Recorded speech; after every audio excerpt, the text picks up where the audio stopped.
Good morning, everyone. Thanks for joining. Okay. I hope my screen is visible. Okay, perfect. Okay, so yeah, we are here to learn CDS Fiori elements. Okay, so initially we would be going with the quick recap on what we learned in the earlier session. Then we would be moving forward with the rest of the stuff. Okay, so meanwhile everyone else will also join. Let's just start with the quick recap of what we learned in the earlier session. Okay, so in the earlier session, what we started with is a list report. Okay, so what we learn is whenever I'm talking of a list report, CDS, it is a CDS Fiori element based application. So if I want to design a list report, what all components it can contain? It can contain a grid table. It can contain its selection filters. It can contain value help. Okay. It can contain its object page. This is called object page of the Fiori element. Within the object page, we can have a header section as well as the main body part. The main body part is named as a facets. Okay. Technically, if I divide my development, then it would be containing the line items called UI.line item. Then we would be having a selection field, the header, the identification facet, and the field group. If we quickly go through the development that we did earlier, okay, what we would be able to find out over here is our main view, okay, called base view, would be having some sort of data called a business logic. This business logic would help us to fetch some sort of data that we would be displaying in my output. So how my output would be looking alike? So if I just go over here and just try executing my report. So what particular report that we developed in our earlier session? It's nothing but a ZEOFELR. If I just execute,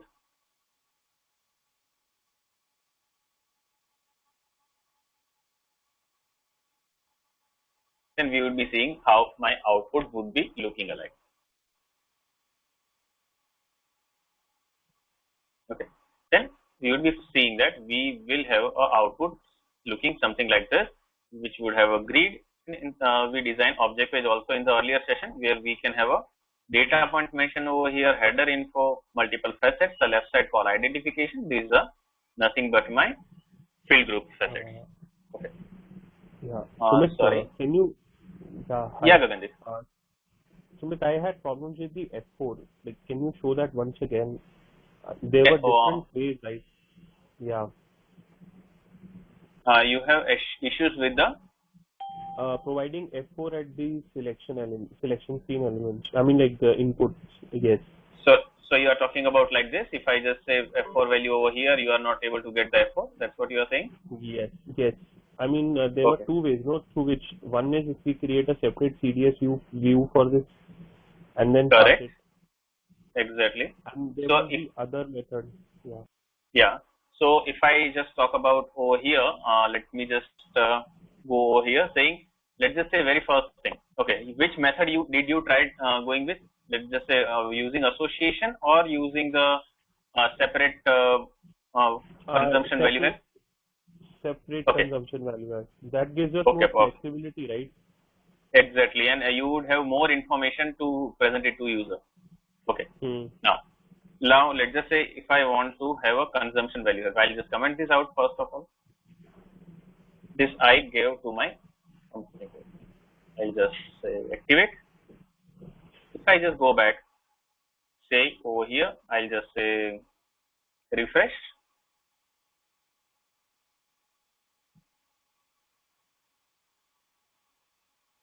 Okay. Here, if you see, I have a value help mentioned over here, but it doesn't contain anything.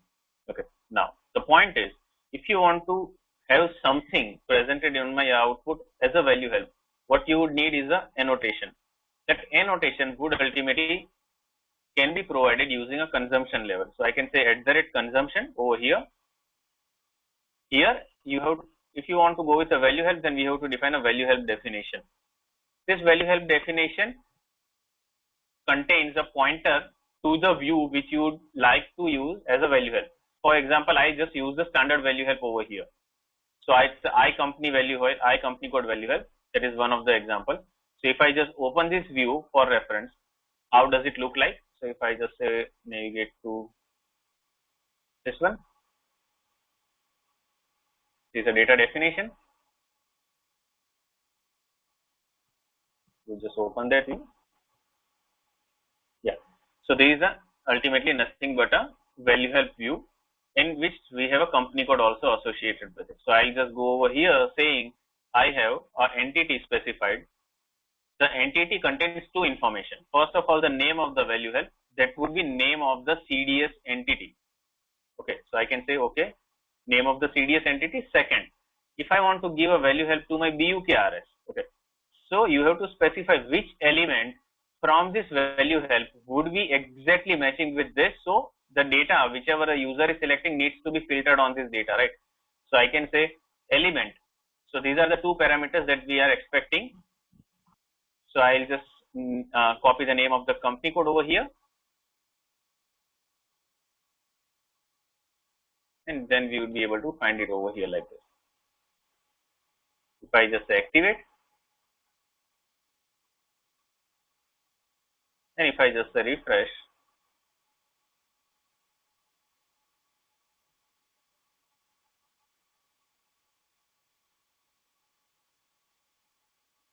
here you would be finding, if I just say click over here, you would be finding the whole value help. If I just say next, you would be getting everything. Even if I type something, let's say if I want to search for, let's say Krishna, if I just search for KRI, I will be getting anything and everything which is containing something matching character KR kind of thing. Auto search would also automatically get implemented. Okay. So did you follow the same step, or you missed out on to something? Because both the things are important. The first one is for the data. Second is for mapping this field with this. If it's not mapped, then of course the filtering won't work, and that's why it is also mandatory field. So maybe it might also happen that you might not get the value help at all. Okay. Just try it out. If you face anything, maybe you can share the screenshot of the error in the group as well. I'll just respond it to it. Not much. Okay, got it. Okay.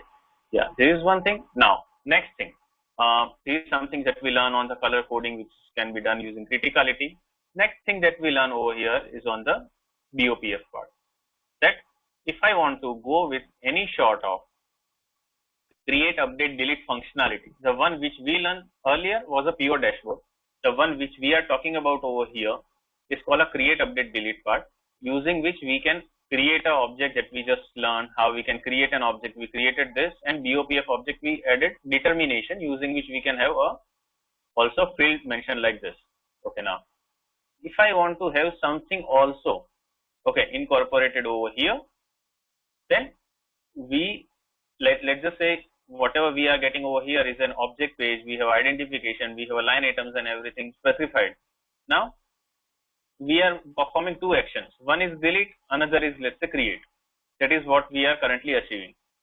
On top of it, we want, let's say, one more button using which I want to set the status of something to, let's say, activate it. So let's just say if I just select this, and there should be a button saying, okay, set it to active.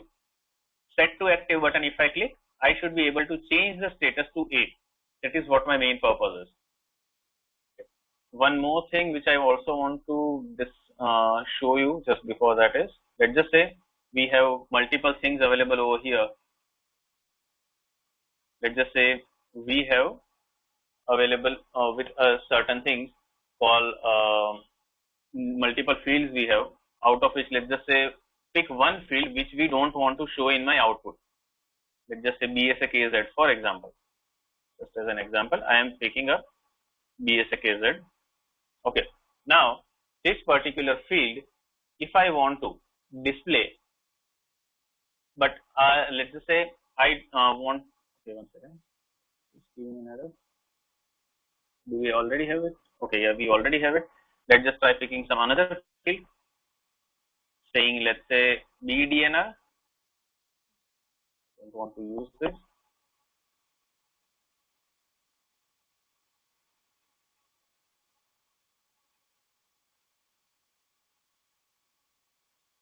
Let's just set this last change date and time. Okay, just want to help you understand one more annotation that can be useful sometime. That's why I just forgot I considered. So I just want to have it considered earlier. Then maybe we can also go with the next one. So here we have this field last change date and time. Sometimes you want to have this as a part of business logic, but you want to hide it anyhow.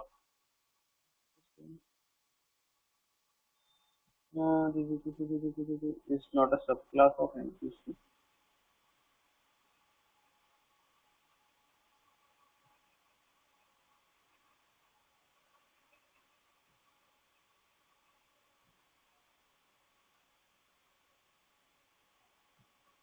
It's generating something new, which I also didn't.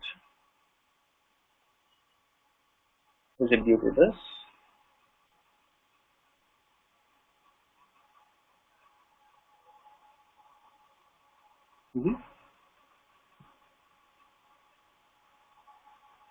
Did someone did any change in the object by any chance? It's not a subclass of SADL NPC, and why it is considering that class over here? Let's just see.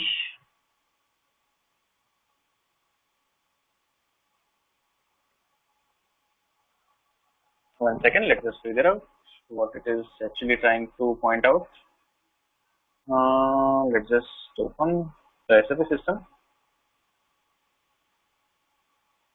Okay. Okay, now if I just open the BOPF object, I have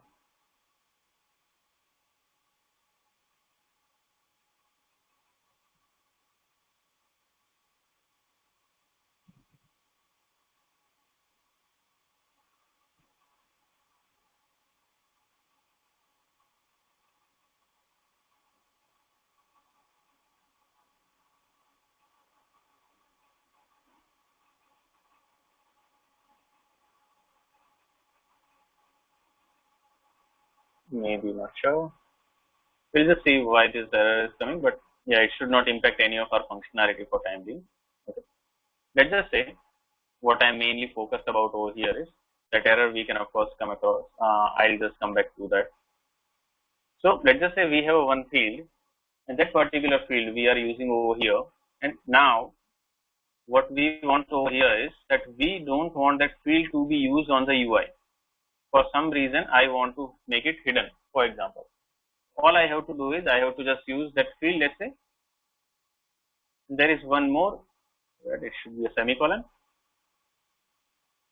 and there should be an annotation called @UI.hidden.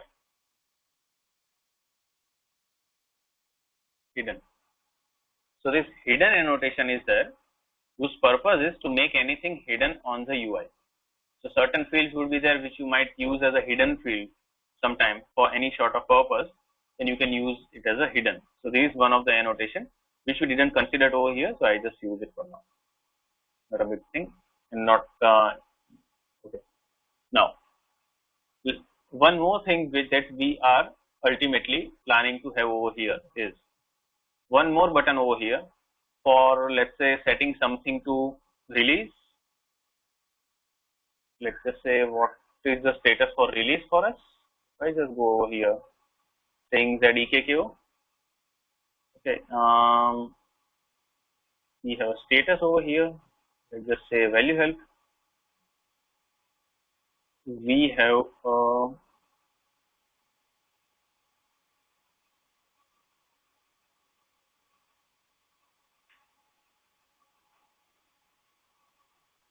status we are displaying. Something should be of our purpose, otherwise we can give it a random name as well, not an issue.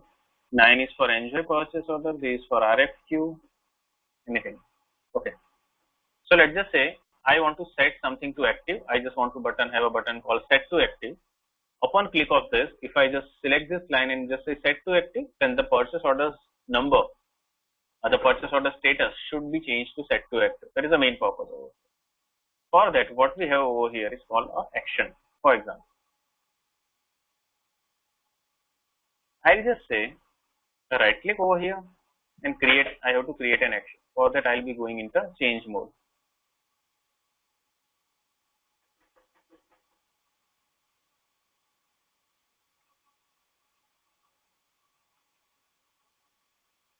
I'll just say create an action. Okay. So whenever I am just creating an action over here, at that time, all I have to just say is, just say I want to set it to active, set PO to active, let's say here.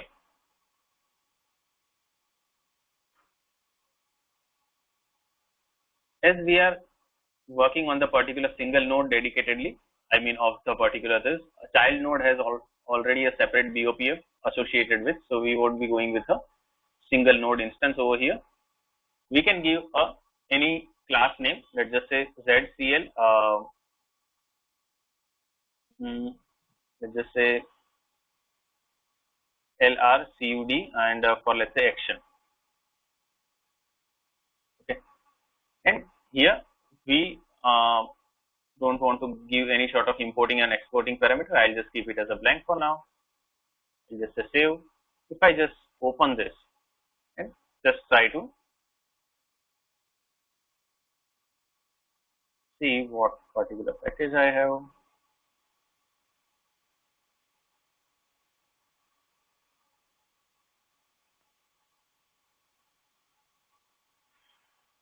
One second.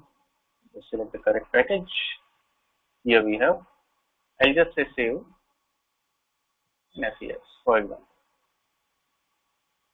Okay. And I have this particular class. I have a method execute. I hope you are also kind of very much finding it familiar, because ultimately we have used this kind of same method earlier.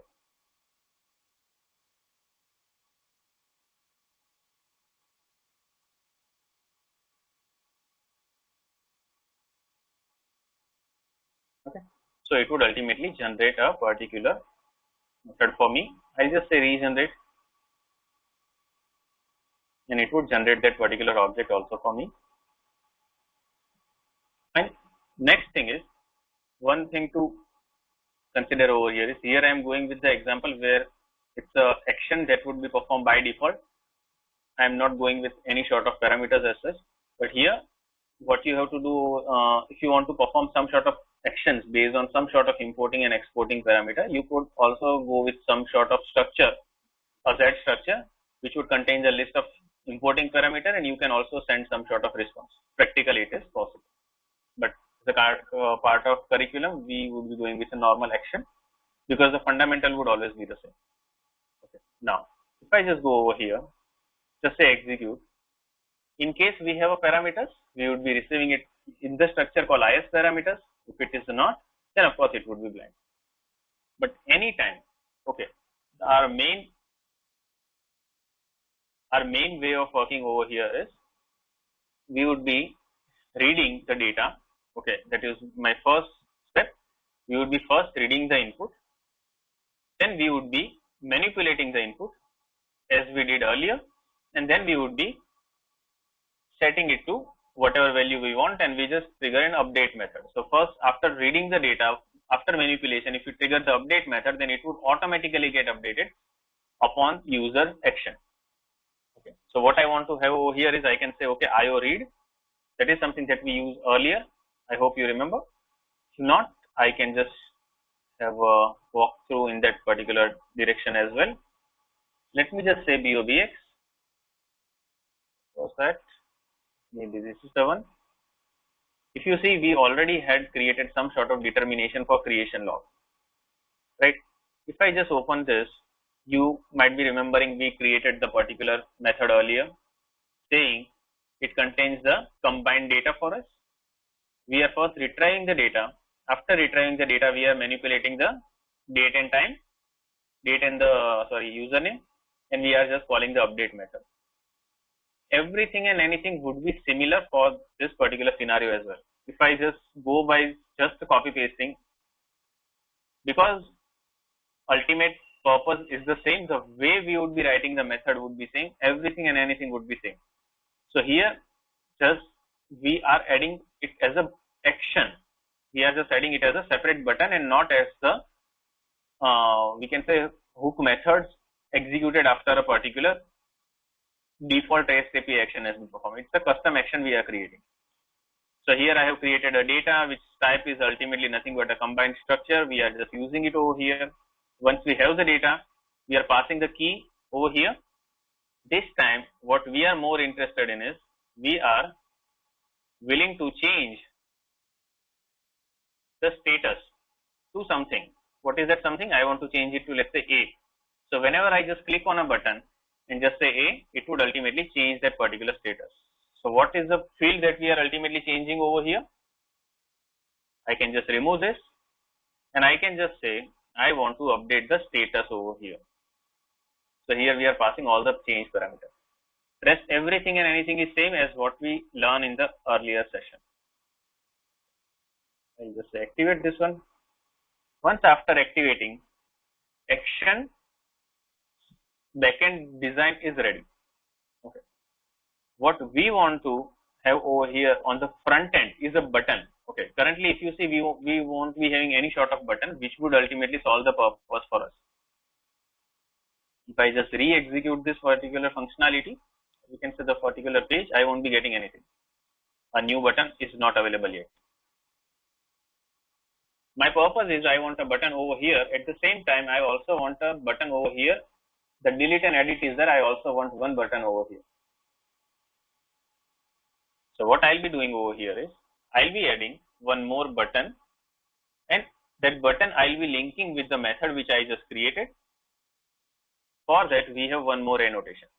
I'll just say, okay, @UI. Okay.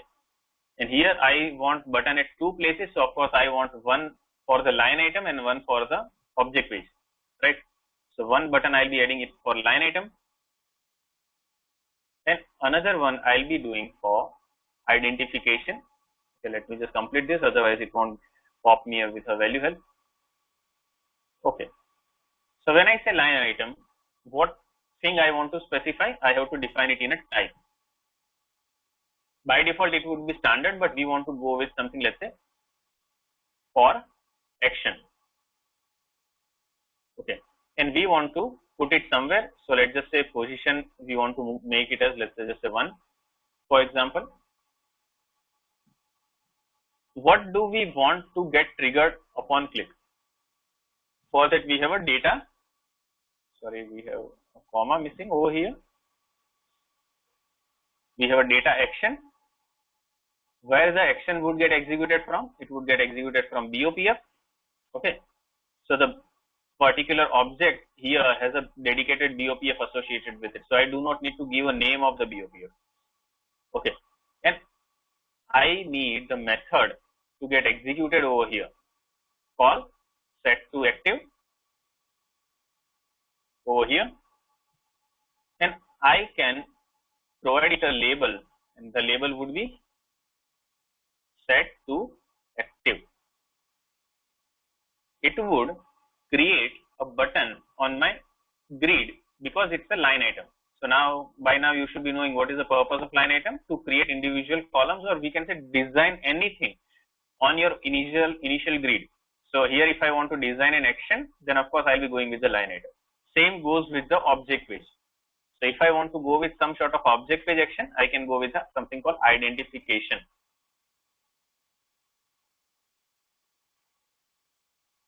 Here I can say, again, I want to go with something called type. Here again, it would be nothing but a for action. Position, I can name it as, let's say, 1, or you can give 10, anything. Data action, of course, what we want to perform? We want to perform the same thing that used to be performed over here, and the label also stays the same. So I'll just copy it from here, paste it over here. If I just say activate this, it would just get activated. If I just go back over here saying refresh,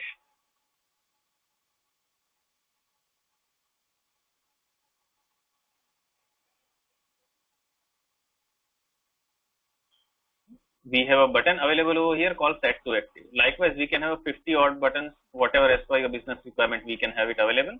So I just click on here over here, it would open the object page, and here also you would be finding a button called set to active. Okay, both purpose at both the places are same. So I just select this and just say set to active. It should trigger a method, and if you see, the status has been changed to A, because that is what we written in the background. The logic that we specified has set the buttons, has triggered that method, and that method is ultimately changing the value to A. In the same method, we could also have done some sort of change log, and we could also have updated it. This anything and everything can be done based on our requirement, which is very much possible. Can we have a button in the column of the ALV? Yeah, so the button in the column of the ALV is ultimately nothing but an extension. So that is something, of course, we won't be covering, but I can just make you understand that as well. So in the list report, okay, whatever we are achieving over here is everything we are going through over here is a CDS annotation. But the one which you are talking about over here comes under a part of something called extension. As a part of extension, you can have, let's say, list reports extension you want to create, and here you can have a filter and an action. So whenever you would be creating an action at that particular point of time, you would be able to, you would have two kind of controls. Okay. If you are going with, let's say, filter over here, then it would be somewhere on the filter bar. If you are going with the action, then it would give you a liberty of adding anything over here, and it would be added as a custom column. Okay. But that is something which for which annotation won't be able to play any role. Okay, it would be pure UI designing that you have to always go through, because you are a UI developer, so you would be knowing it better. But of course, extension is something that I'm not going to cover for now. But yeah, technically, to answer your question in one word, yeah, it's possible. We can add a button. Many a time you would be finding an application as well where you would be having a manage button, you would be having a PDF, Excel download, a deletion button, everything specified over here, and it would also perform some of the action, be it over here or here. It's possible. Okay. Perfect. Now, this is something we can consider on the list report that we have covered, and this is something we are planning to cover. So we have a view on the dashboard as well as the create, update, delete part and the action. This is something we can consider in the list report. We would be going with the deployment, but in the upcoming sessions, not right now. Now, what we would be moving to is another Fiori element application called a list report, called a analytical list page.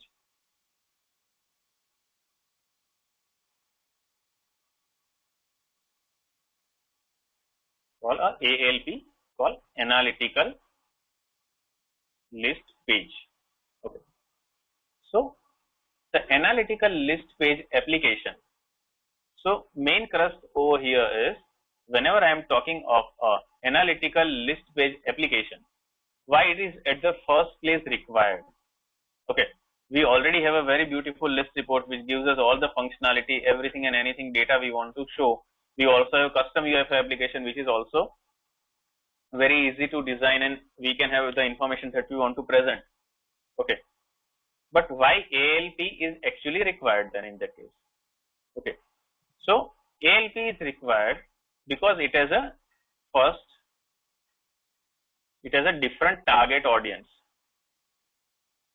So let me just make you one thing clear. Whenever you would be working on a real project using the Fiori element, whenever you would be using the Fiori elements application, the most application you would be using, the maximum time you would be going with the list report, because the list report is ultimately being used by employee, field people, or we can say field,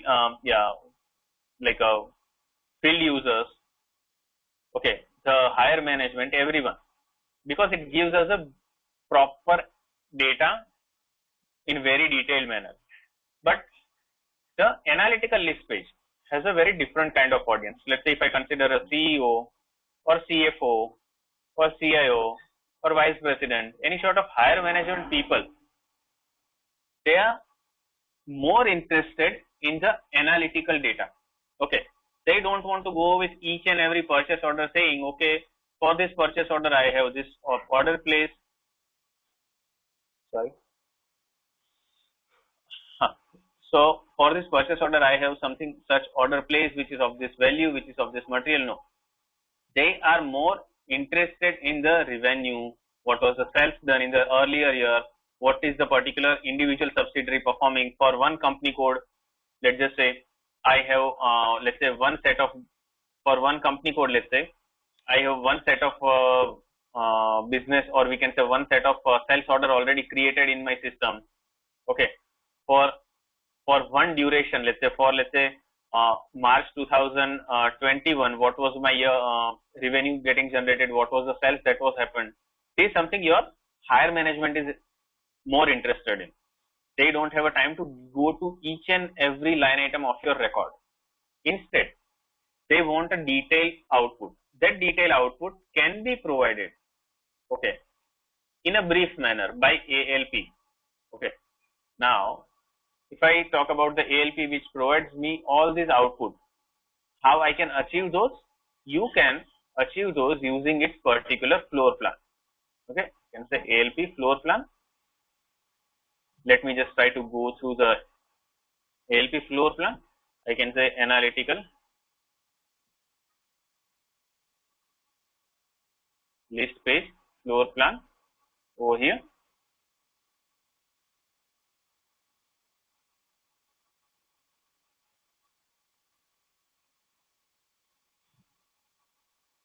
Okay, and over here you would be getting, if I just open the floor plan of it.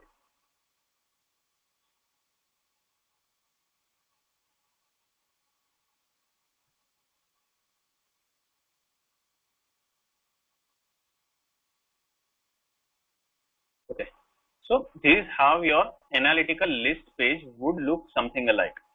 Okay, so if you see, it has multiple components associated with it. This is how your analytical list page would automatically start looking. It has three components. Design wise, let's say if I, from the development perspective, if I break down my particular application into components, then I would have a bottom table. Okay, this is something I can, or we can say we will be starting with a bottommost table. Another thing that we would be having over here is something called as a middle chart. So this is a center chart, the most important one, because this is ultimately giving you a brief, or we can say detailed idea of your main information. Let's say someone is interested in what is the travel expense done per team member and what was the different cost type. So per member, it would be giving you the travel expense. Let's say someone has done accommodation, the Michael has done this much expense. In meal, he has actually spent this much. In transportation, his cost is this, and in other costs, we can say contingency expenses he has done are this one. So this is how we can have the chart drill down.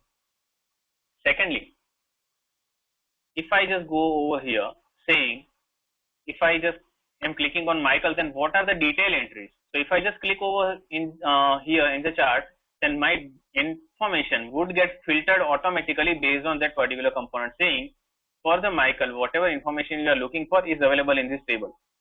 Okay, and if you want to add one more information, all you have to do is just click on this and it would ultimately give you the related data. Okay, so this is your bottom chart, this is your center information, this is the center main chart, this is the bottom table wise information. Another thing that you would be finding over here are the filters. Okay, so like in list report, we have a filters of just the usual manual type. In analytical list page, we have a two possibility of having a filters. One possibility would be a normal filter that we learn over here as well. You can have this sort of filters. At the same time, you can convert your filter dynamically at runtime to visual filters. So here, these are the visual filters. Let's say you are getting, okay, the S4HANA implementation section is I am talking about.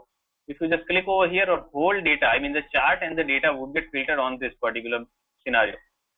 So this is what we can consider it as a visual filter. At the same time, if you just change, you would be getting the normal filter as well, where the user would be able to interact and pass on the data and select the data. Third thing, any organization has few information, those defines its actual performance. Let's say if I talk about any sort of organization, after each quarter, they have certain revenue information getting published as part output. At any point of time, if my application is getting open, I want to ensure that on the top, it should show me the most important information. Okay. So let's just say my project margin over here is very important for me. Okay. And I always want the project margin to be shown over here. So what I can go over here is say project margin. This is something you are showing over here is average out 28.4. This is something called KPI, the key performance indicator. And you can also have multiple key performance indicator, multiple visual filters. Upon click of this, you would also be getting a chart type of illustration. Okay. This is something we can design as a part of an ALP. This is what it is, its floor plan would look alike and how our application would also start looking alike in some time. So my ALP, if I talk about, would ultimately have 1, 2 and 3 components. From the bottom, it would be have a bottom section, which would be a tabular data. It would be having a center chart for its main default information. And third thing on top, we would be having a visual filter plus KPIs. Okay, this is how it would be looking alike always. Now, from the development's perspective, what we would be needing to develop a particular ALP. Okay. So by now we should be knowing that whenever I am defining a particular application with a grid kind of data, with a grid information over here like this, then I need first of all the actual data, or we can say a business logic, and the line items defined. Okay. So we would be starting with very bottom one. We would be defining the actual business logic, very first place, plus the line item annotation,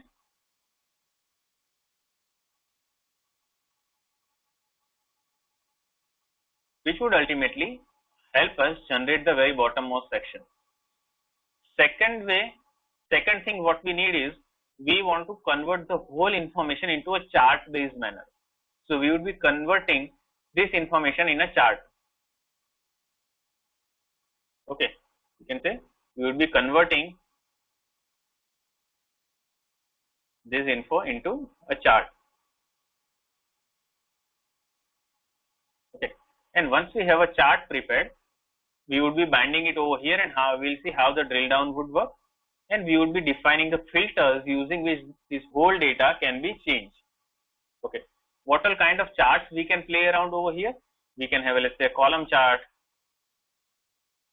We can have a, let's say, bar chart. We can have a donut chart, and many more. The centermost component over here, which is also displaying a chart, and the visual filters are also displaying a chart. The range of chart that we can display over here and the dynamic and the behavior of the particular chart would be more dynamic in the center chart than in the visual chart. So at the runtime, let's say you have defined an application with a column chart, okay, giving an analytical information for sales org, let's say, for sales organization, what is the particular,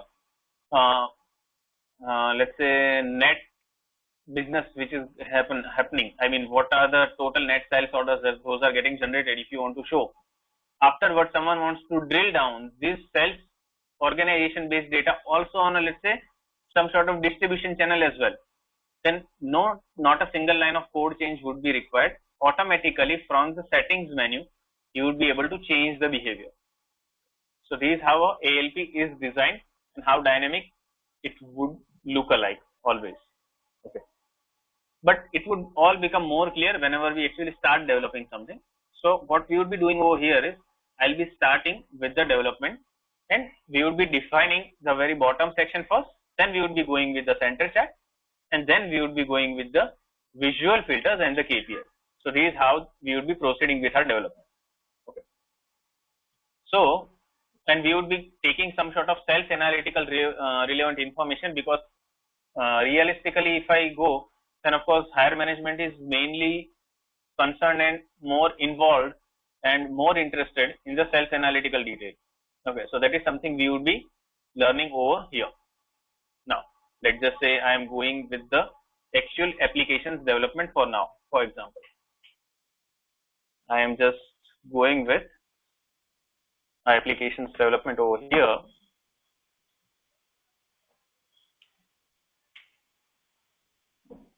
Let me just create a very basic thing over here called a CDS view. I'll be just going next. Okay, we would be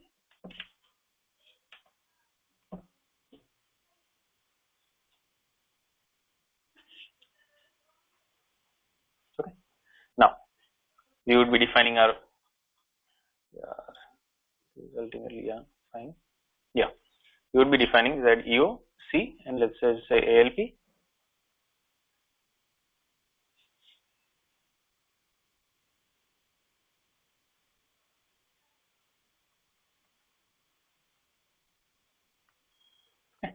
Now let me just go next over here, and what I'll be defining over here is, I'll just first take the tier, and we'll be defining a normal view, because a normal view is always capable of extending it to anything. I can extend it to anything I want.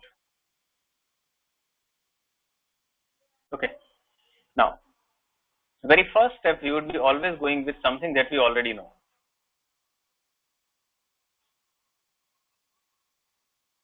Okay. Now, what we would be going with the example over here is, let's say I want to have some sort of data which is self-relevant. So I'll be just saying, for example, yeah, let's just say VBAP. Here we have multiple information. So per sales document, of course, higher management won't also be interested in. So what we would be going instead is, let's just say some sort of sales organization level information, because sales organization gives them more realistic data based on individual sales org. Okay, and we won't be having sales org at header level. We would be having instead it as a item level, let's say, right? So we would be having, let's say, org. Here we have a sales org as well. So data of our interest would be a combination of VBAK and VBAP. Okay.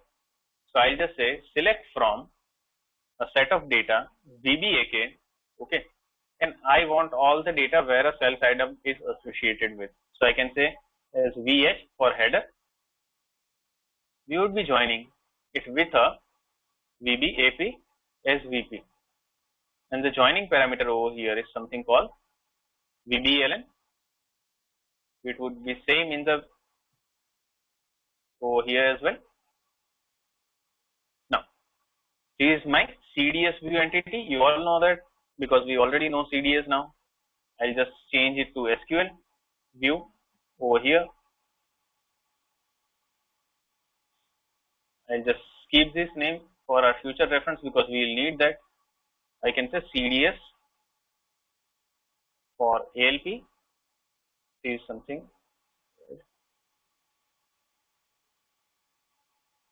Now, what we want over here is a set of information that we are more interested in. First thing that my management would be interested in is knowing the sales org.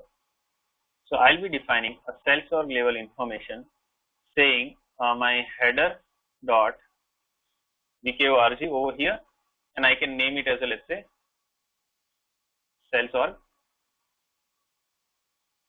I want information for each and every line. So I have joined already the information, but I also want the line item. So I can say okay.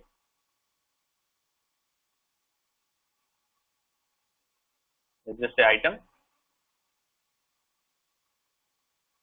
Next thing, we want let's say one more information which would ultimately give me more information of what that particular information is meaning. Let's just say I want to go with some sort of plant. here we have, let's say, works we have, we have it. So I can say vp.works over here, and we can name it as a, let's say, plant.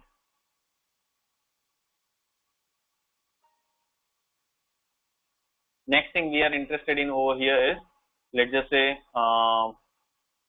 division, distribution channel. Okay, these are also something on the self level which gives us segregated information. Okay, so that these all the things ultimately lie at the header level. So if I want to go with the division,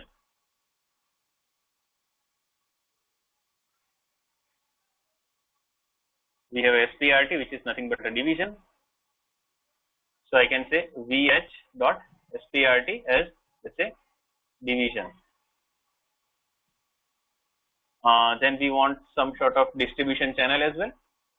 So I'll just pick some sort of distribution channel. Do we have it already in top? No. Let's just search for distribution channel. Here we have.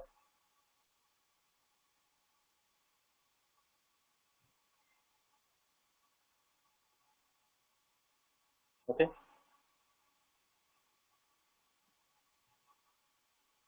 But it would be, of course, a VH, right?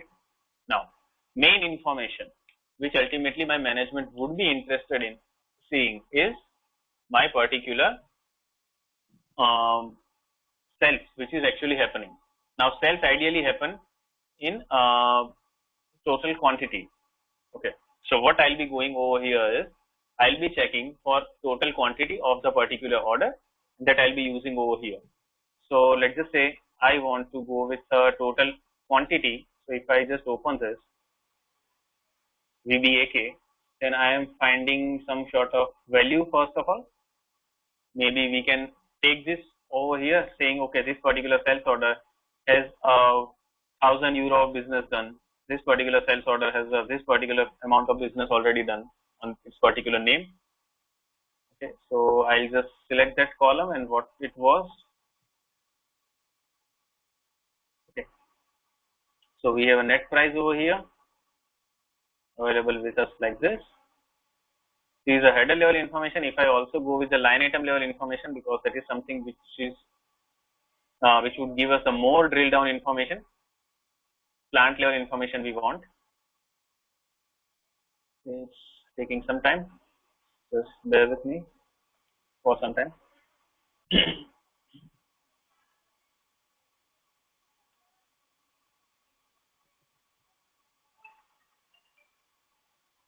Just allow me a moment, sir.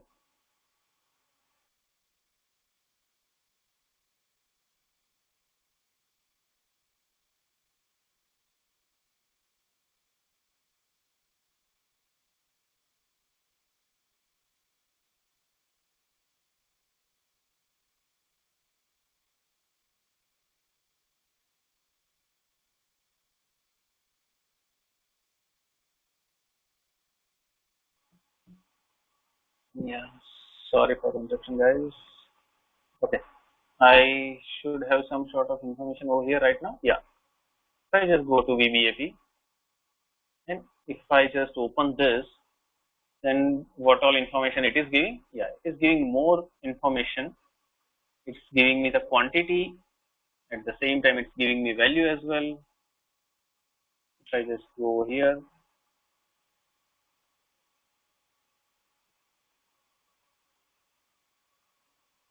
it's not. Yeah, here we have a net value available with us, and here we have some sort of net weight. This is something we can also consider for our example. Okay, so if I just would go over here saying what would be my net weight of the particular material we are purchasing always. So I'll just pick let's say BRGW. Okay, so I can consider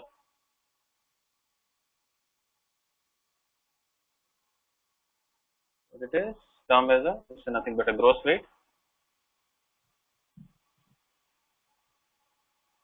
Okay, Next thing, we are also interested in the value because that is something all ourselves is all about.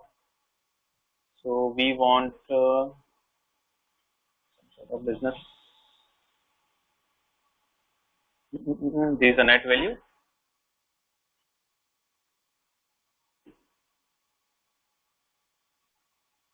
I can consider this a net value, as we can say net value, and we want some sort of unit as well. I can say currency. Okay. Now, so having this information, what it says, okay, it's already there, so I can say yes. It's okay, perfect. Yeah, that's fine. Now, we have this information, and we also want one information for the duration. Let's just say when actually this particular document was made, and likewise, because we want to, let's just identify, okay, during this January I have this much quantity of goods sold, and what was the business that was done during this particular duration. So all I want is a document date.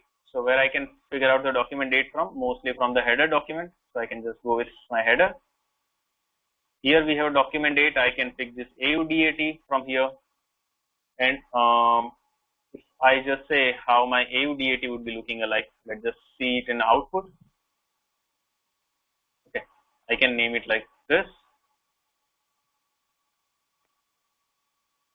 It should be in header, and I can term it as, let's say, document date.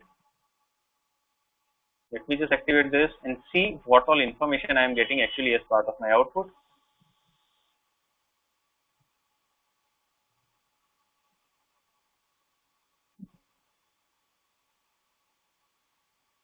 Okay, so I have all this information available as part of my output. Now, what I want over here is, I want to segregate this information. For example, what is the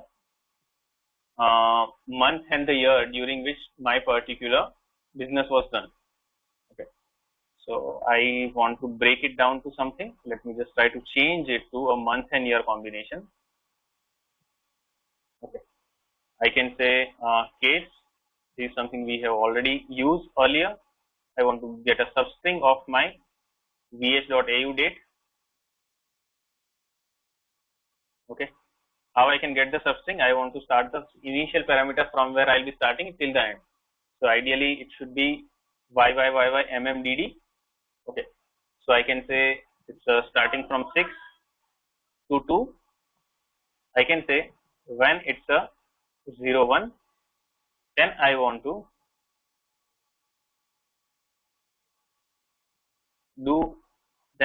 show it as a, let's say, concatenation of my, let's say, Jan dash, and here I again want some sort of output saying okay, a substring, and here I want to figure out a year. So I can say okay, AU date over here, and I'll be starting with, let's say, my very starting from 0 to, I'll be going with, let's say, 4 position, and here we would be doing it for each and everything, but till the time let's just see how actually we are getting the output. Just to check that out, I'll be just passing it as a dummy, and I'll be just naming it as a, let's say, month and year, for example.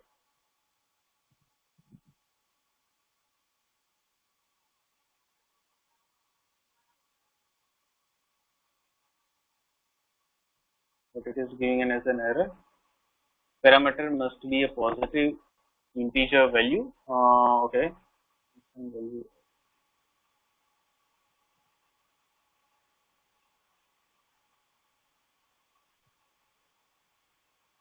There is always start from 5. So here we will be also getting the 5. I'll just say activate this one and just see how I am getting the output.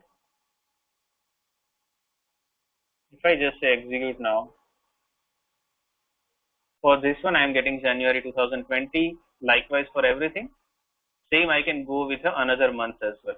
Okay, and try to have the output specified month wise, so I can group the data going forward. So that is the main purpose. In a January month I might have done business in any of the date, but I want to group the business which I have done in January, February, March likewise. So I can say this.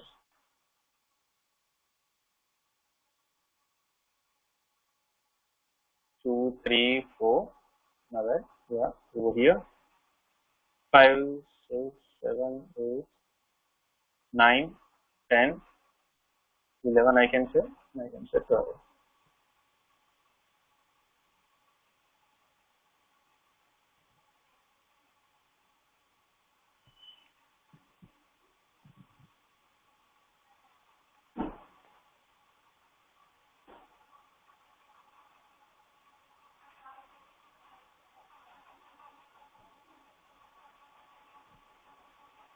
And otherwise, this is something not gonna happen anytime, but we'll just still specify the dummy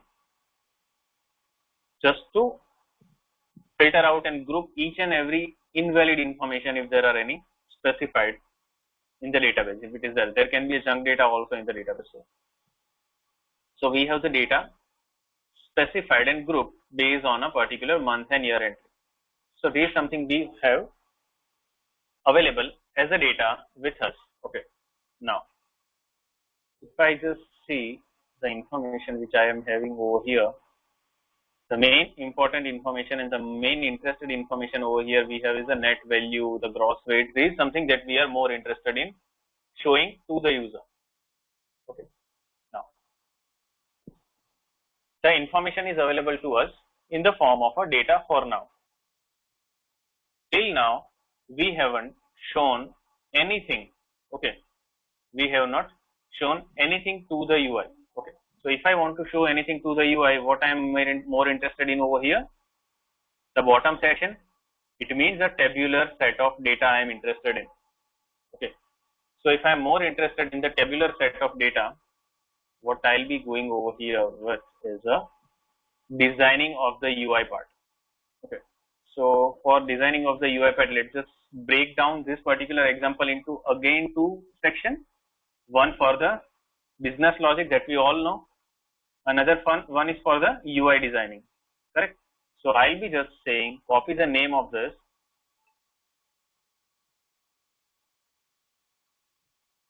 and I'll be creating one more section called a metadata extensions for the actual UI designing.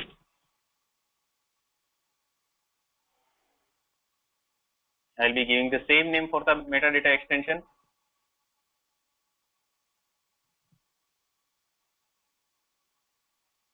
I'll be just defining this, going with next, and I'll be just defining annotation for the view. Here, as we are, let's say, we consider if you are working in a service-based industry, again the metadata layer we would be choosing would be the partner. And I want annotation to be defined for each and every section. I'll just say insert all element because I want to show each and every information on my output. Okay. Now, whenever we are defining this, of course, metadata.allow extension is the very first thing that we will need. I can say, okay, metadata dot allow extension over equal to true over here. I just activate this and we have it over here. Now, what we want to have in my output is I want to show each and every information on my grid for the very first place. That is something which I am looking for. So I'll be just showing, let's say UI dot, for example, I want to display it in the very first position.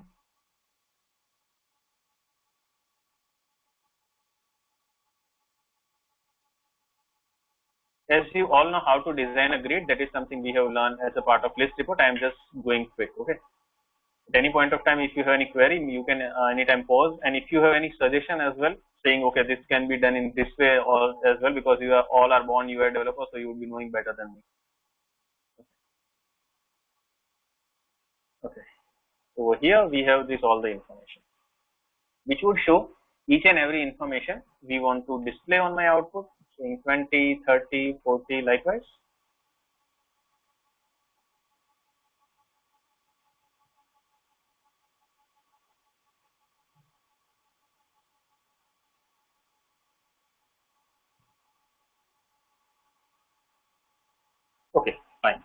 So we have this all the information being displayed on my UI. Okay, and how we did that? Using a UI dot line item information. Okay, now certain information if you also don't want to show, let's just say here is something that you don't want to show somewhere. Okay, so I'll just don't use this either, or I can also use a UI dot hidden, but let's just say I don't want this at all. I'll just comment this down for a while. Okay, now let me just also go with some sort of selection parameters, saying I want to give my user a particular selection based on a cell sort. So I can say, okay, UI dot selection field over here.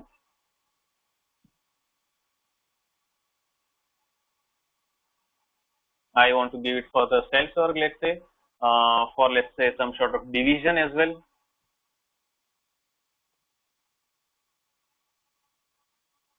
Let's just say 20 over here.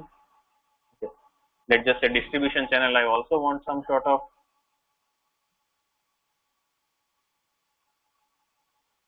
selection field. Okay, and let's just say on the month and year, I also want some sort of selection to be provided to the user as a filter by default. So I have just provided all this information over here. Now, what we would be doing now is furnishing my output and showing it to my end user. Before that, one more thing and very important thing that we are left out over here that we can also mention is the quantitative data. Okay, so when we are saying that we are working over here on an analytical list page, we are working on a over here called on a tabular data for an instance. Let me just also show you something that you already work upon, but we haven't touched that particular part, so you might not be knowing that particular thing till now. If I just close this, go over here, say manifest.json. Okay.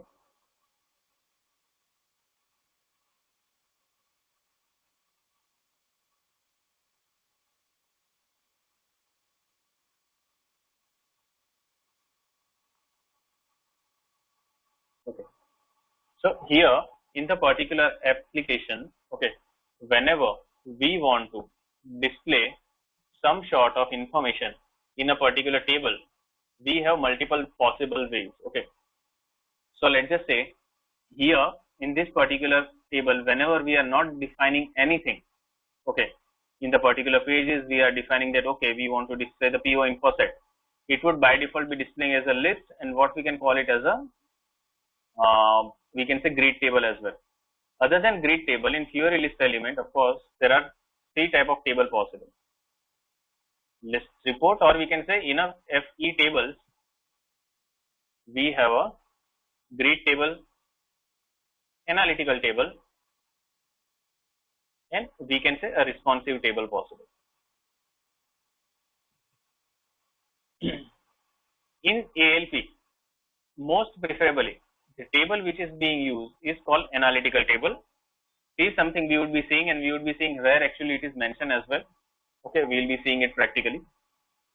So we would be seeing that particular table which is being presented in a form of a analytical base called analytical table. Now, when I say analytical table, it gives us a functionality of, let's say, grouping the data, summation of the data, okay, everything and anything. Now, when I say I want to group the data, then I have to specify on what components I want to group the data. Okay, so for an instance, I want to group the data. Okay, for an instance, I want to group my data on a particular component, called, let's just say, net value. I want to group all my data, whichever is specified as a net value. I want to allow the user that they can group on this particular data. So I can say, okay, here I can specify my @ sorry, not over here. MD is for metadata extension. It will only allow you to have a UI based designing. For business logic, of course, we will be going with the net value over here. Here we can specify default aggregation over here, and here you can specify what kind of information you want to get aggregated. So I want to give, let's say, sum. Whenever my user wants to group the data, this information should get sum because it's a mathematical value. It's a numerical value, so it should always get sum. So this is where you would be specifying the default aggregation. And it is very important whenever you are working with an analytical table. Right? We would be going through and creating that application. Then at that time, we would be seeing how this particular aggregation would also work. I'll just activate. This is also done. Now, to use this in an application, very straightforward thing that we already know from quite a long time, that we need our data.publish.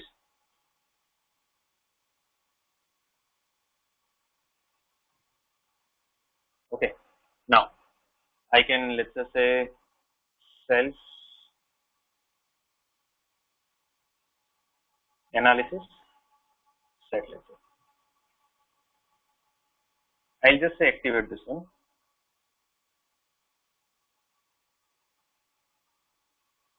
And I'll be just registering this service. Of course, its name would be nothing but the name of the my CDS view underscore CDS.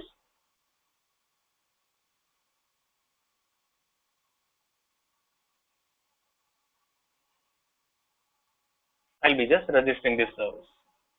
I'll just say, okay, add the service over here, saying a local. I'll just click on add, just provide any package.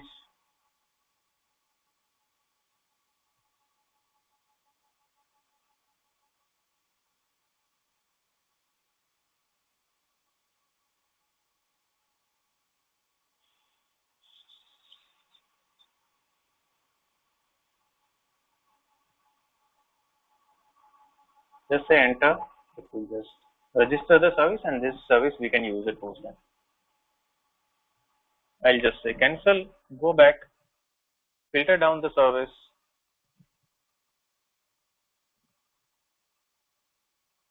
Okay, service is registered, and we should have a properly metadata loaded. Once we have that, we can proceed with the service design, application design.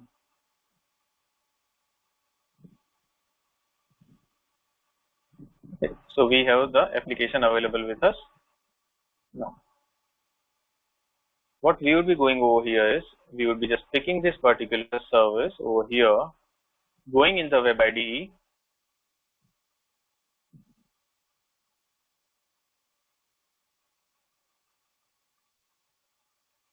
and what we are more interested in is a Fiori list, Fiori element based application called analytical list page.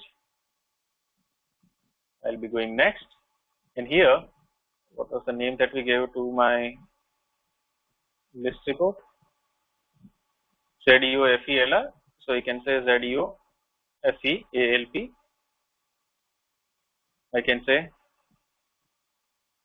sales analytics.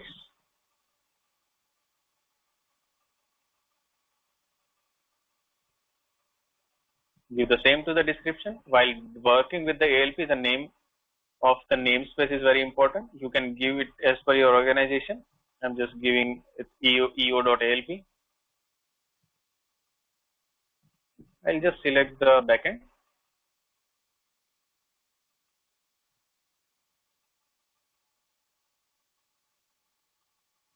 Copy the name of the CDS over here. Pass it over here. Select this. Go next. Here you would be getting the annotation file. Just select that, say next. What is the OData that we would be using for the purpose? Ultimately, we are planning to design a ALP like this. So I can say sales analysis. Navigation we won't be passing. There is a qualifier called content area. So it's a selection presentation variant annotation that drives the main content. Now, what is the main content over here? This chart. Now, we haven't defined any sort of selection presentation variant for now, so we won't be keeping it as a blank for now. You can define the functionality as per what we want. Here I can say, okay, whether I want, what kind of table I want. So I said it can be analytical, grid, responsive. I want an analytical table. Okay. I'll just say next, and we'll say finish.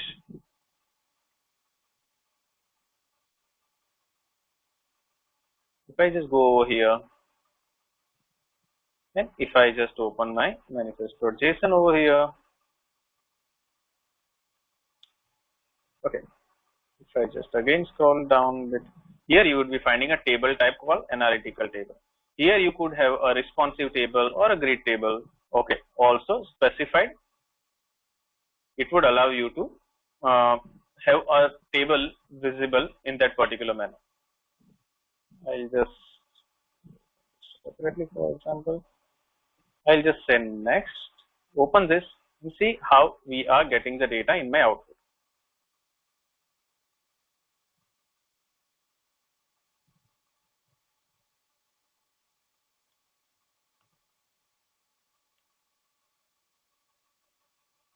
And if you see, I am getting the data available on my view output, okay, and we have all the set of data that we actually pass from the backend to the UI presented correctly over here, okay, and the default aggregation sum whenever we specified is ultimately being displayed over here. All my data is getting aggregated correctly by default. So this is how my bottom section would ultimately make my information visible over here. Now let's just observe few more things. So here if you see, I have a sales organization, document, plant, division, distribution channel, each and everything mentioned over here. But if you see, the month and year is coming with some sort of technical name over here. Why? Because whenever I am designing an application,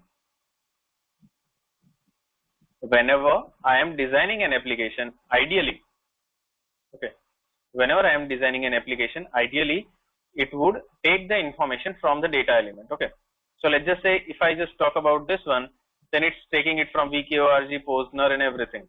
But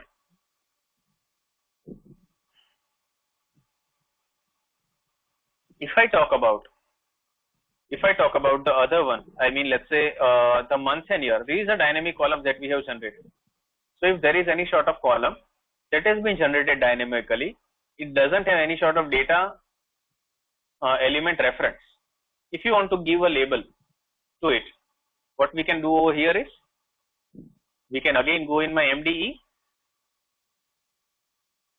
and here I can mention something called my end user text, okay, dot label.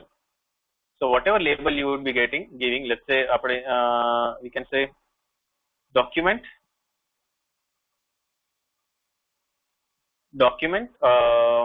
we can say label,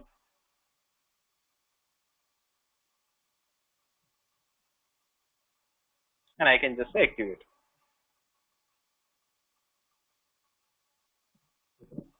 So I just say refresh.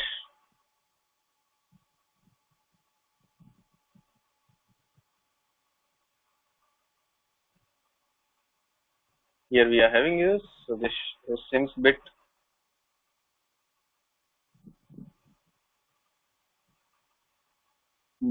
more meaningful. Now, this is how we would be getting the grid table.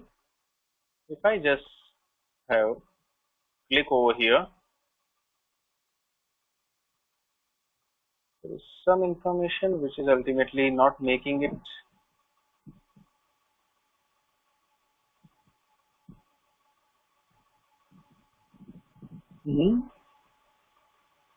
Some sort of issues happening due to something. If I just go over here, it's not getting the data in a object page due to some reason. Maybe I have to check that. It would be due to an analytical purpose as well. So whenever we are in the analytical manner, it could happen that the individual line of information might not be derived for the next page. That could very well happen. That is something we can also handle. But yeah, that is something we would be seeing on the object page. Before that, let's just focus currently on this particular main page, then we would be going on the object page side as well. Okay.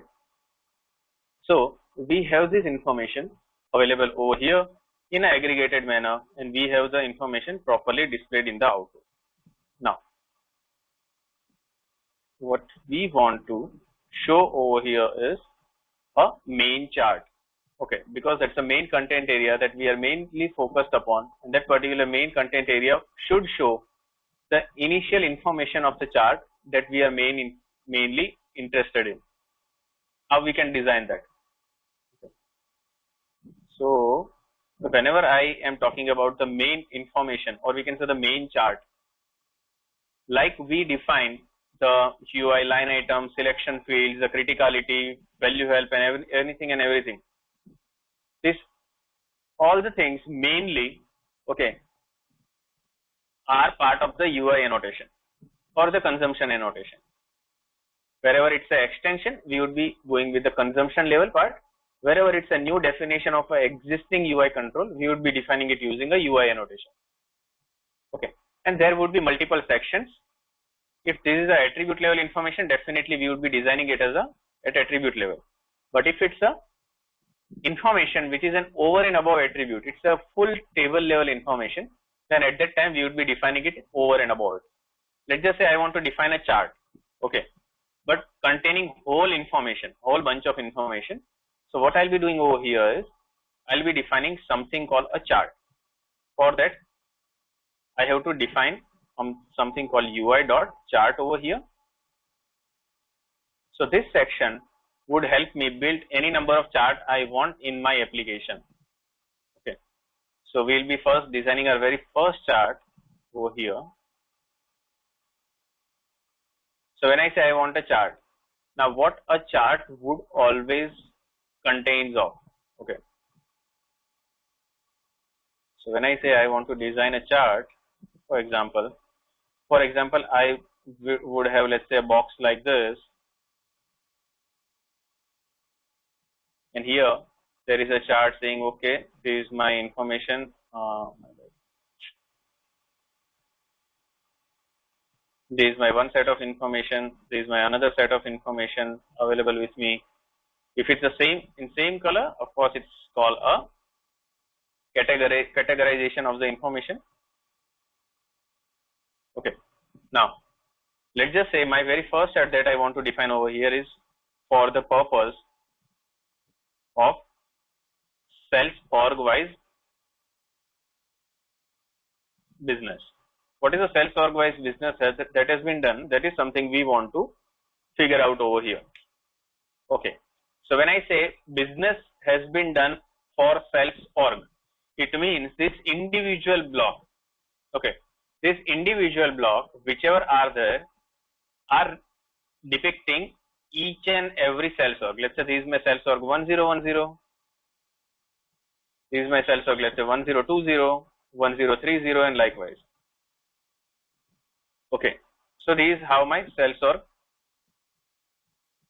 would be mapped on the, which axis I can call it as it would be mapped on a x-axis.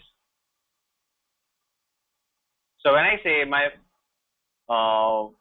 sales org would be mapped on x-axis in a term of ALP is named as something called a dimensions. So those are dimensions based on which we would be separating out the actual values. So the dimension over here would become for me a sales org. So for each and every sales org, what is the business that has been done? I'll be mapping it on my y-axis. Okay, so my y-axis over here would become my measure.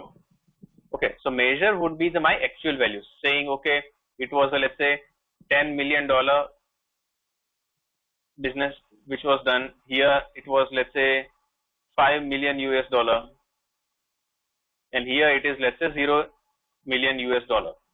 Okay, now in this particular case, the chart would be plotted accordingly based on whatever is the amount, okay, of particular whatever order has been placed during that particular duration for that particular sales org, you would be getting an output in that particular manner. Second thing, so ultimately while generating a chart, what all information we'll need? So I can say what all we can say properties chart generation requires. First thing it requires is a dimension. Second thing it requires is a measure. Okay. Third thing that we would be requiring is a chart type. Like what type of chart you want to present to the output. Okay. So whether it's a column chart, bar chart, pie chart, what is the kind of chart that you want to display in the output? These are all the things that you would be needing. Okay. So if I just go over here saying I want to create a chart, okay, I'll be preparing, okay, I want a chart type. The type I can take it as anything. It can be area, bar, anything. All the charts would be generated automatically by the system. And if let's say you are taking one chart during the development, tomorrow going forward, let's say your business is coming back saying, hey, I don't want a column chart, I want a pie chart, then in that case also that would automatically be adjusted from the user itself. Your application would be in a dynamic manner that your user would be able to change the behavior automatically. So I can say a column chart it is. Next thing, I want to mention, let's say a dimension. So what's dimension I just talked about? Dimension is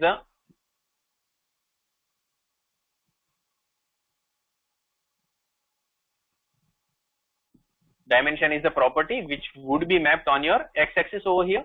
So what we would be mapping on your x-axis, I can say a cell sort. Okay. Now, what would be what you would be mapping on your y-axis? Let's say measures. You would be mapping, let's say, what is your total business that is actually happening. Okay. Next thing. Here we specified the chart type, dimension, and the measure. Other than that, let's just specify something which you would need to bind this particular chart to your main central area. Now, as we mentioned, okay, my particular ALP contains, let's say, multiple charts. Okay, it's not that it would only contain one chart. There can be n number of charts. This chart can be there, and the multiple charts can be there. Now, which chart you want to bind to which particular place? That would need a qualifier. Okay, so the qualifier you can name anything. Let's say I want to give it in a center. It's a main chart that I'm defining. So I can say, okay, it's a chart default. That's a default chart I want to present. Second thing, let's just say I want to give some sort of information. What is the information I'm presenting over here? So I can say, okay, it's a sales information I'm giving over here.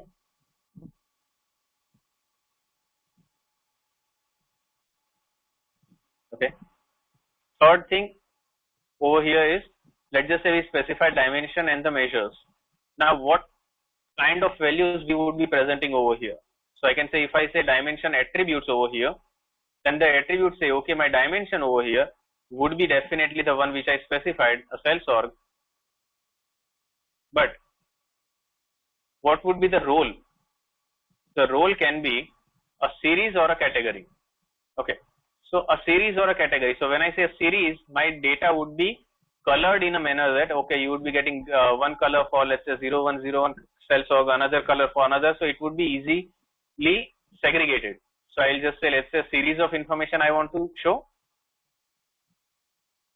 Here, same goes with the measures attribute as well.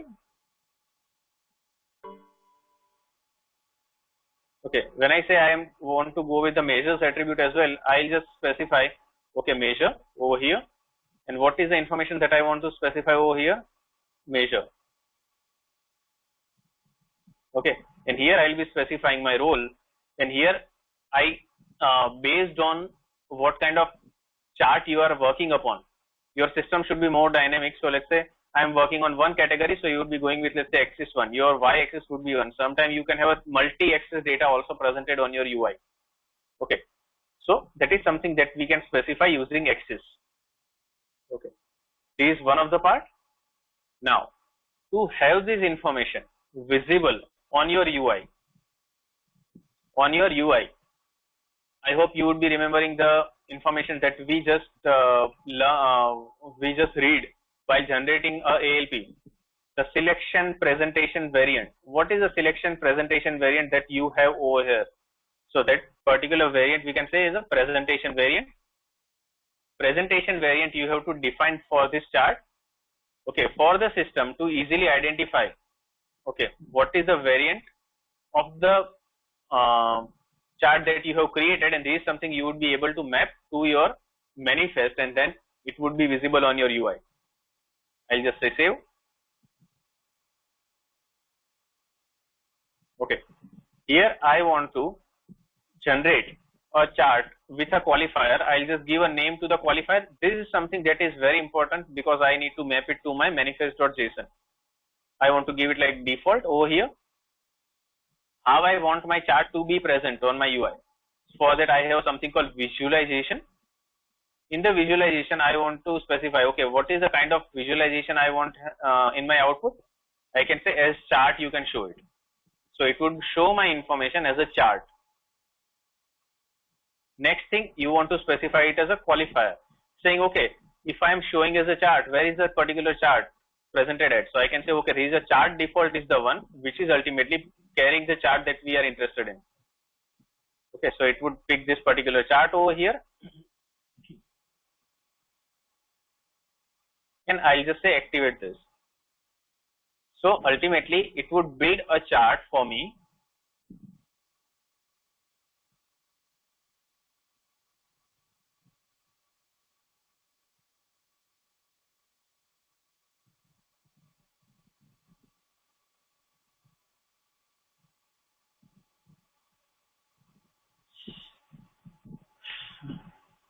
Due to some inactivity, it's locked. So let me just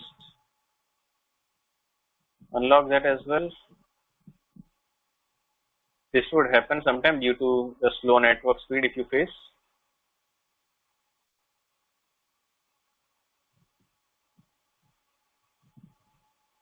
Okay. So I have just activated my particular ALP now. Now, it won't automatically start appearing on your UI if you just have specified it as a default right now like this.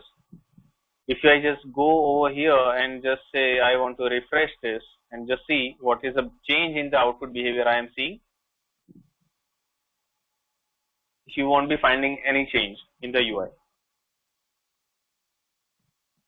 Okay, it would look the same. Instead, if I just go over here and just say, okay, I want to map this particular set of information over here somewhere where I'll be able to map the, where I should be able to map the particular information on my UI, where I would be able to map it to, I will need to go to my manifest.json, okay, which is currently open. In the manifest.json, you would be finding your SAP UI generic app. Okay. In the generic app, you would be finding something called a settings. In the settings, you have to specify, okay, something called a qualifier. Okay, so the qualifier that you would be specifying over here needs to be same as that of the one that you specified over here called default. I'll just save this. After saving, if I just say refresh,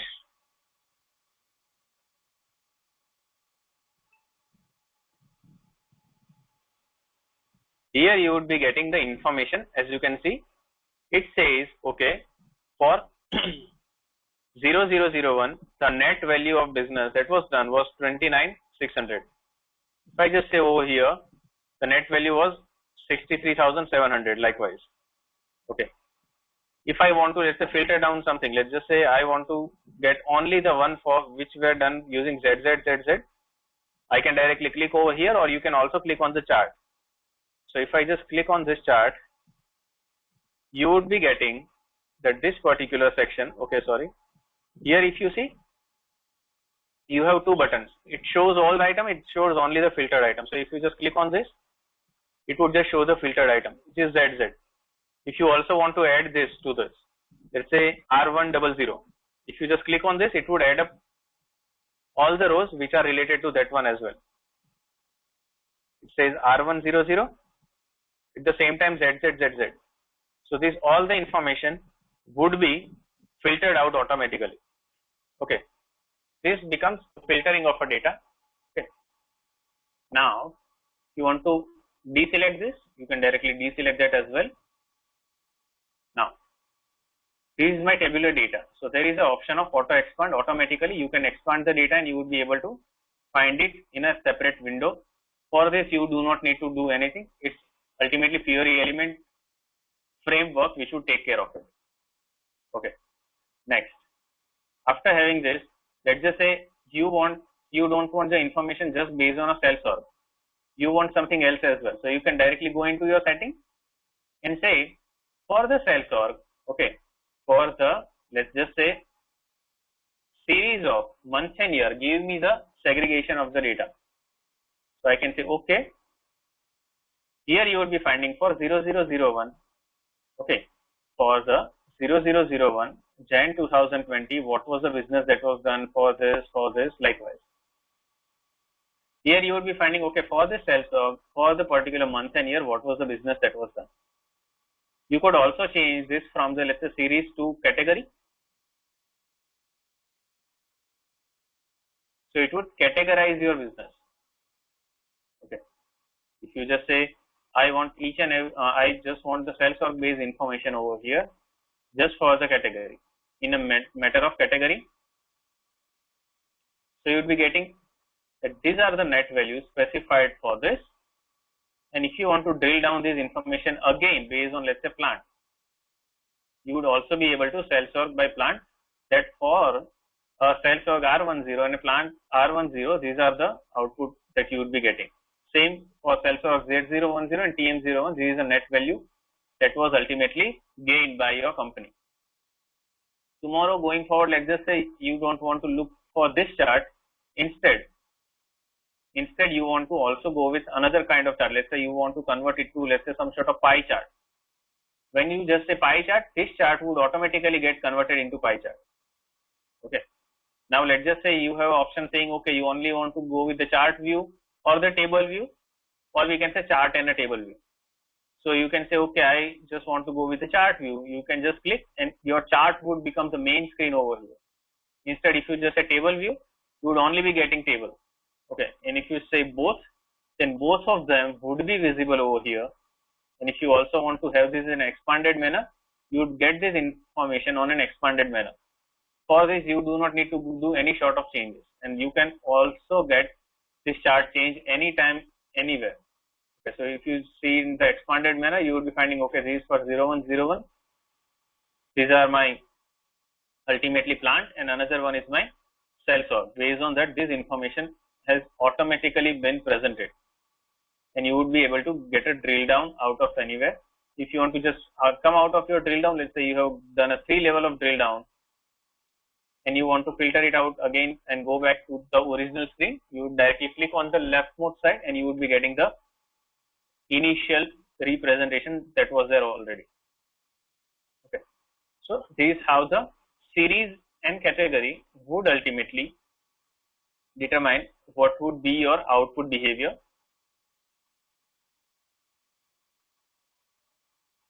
Okay, what would be your output behavior, how your chart would look alike, and for this you do not need to do any sort of coding. Each and everything would be taken care by the Fiori elements engine, or we can say Fiori element floor plan. Okay, so this is how it would look alike. This is what we can call it as a centermost chart, the center chart. Clear till now? Okay, perfect. Now this becomes my center chart. Okay, now what we are mainly now interested would be in something called generation of a chart for the filters. Okay, so currently if you just go over here, say on the filter bar, here we define also certain selection fields, but those selection fields are not visible at all. If I just click on the left hand side over here, you would be getting, I have a cell sort, I have a division, I have a distribution channel, these are the things. So here is a switch which says whether you want a compact filter or the visual filters. Okay, here if you want to specify, okay, I have, let's just say R100 data, then it would ultimately filter down your whole data over here as well as here based on R100. So this is how the filter would work for you. Now, as you are defining such a beautiful application, okay, why don't we just change this filter also to a visual one, so it would become more interactive compared to the one compact filter that we have over here. Okay, this is something also we can do over here using some sort of visual filters. Okay, that is something we would be doing right now. Okay, before that, let's just have a quick 5 minutes break. It's 10:41. Let's just come back again at 10:45 or 46, and we'll just resume the session on. We will be working on the visual filter on the topmost bar. Okay, we'll see you in 5 minutes. Thank you.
Okay, so are we back?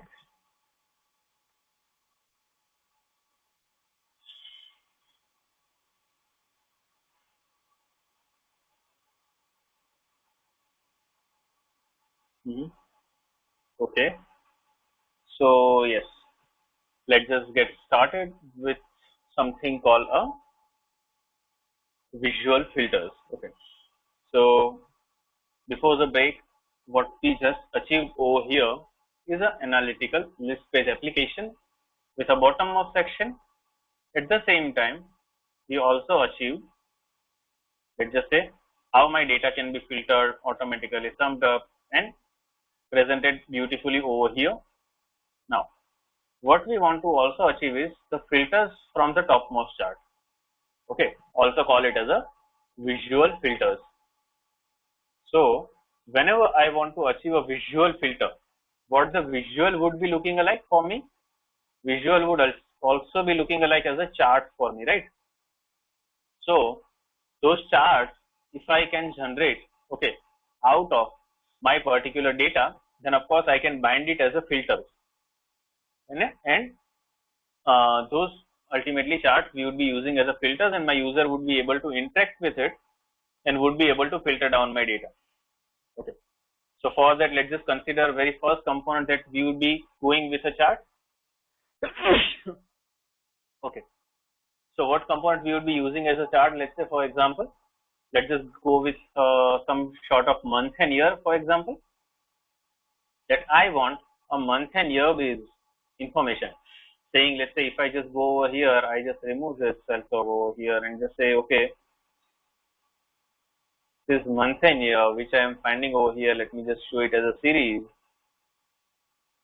and I am getting this distinct value of the month and year into which my business was done.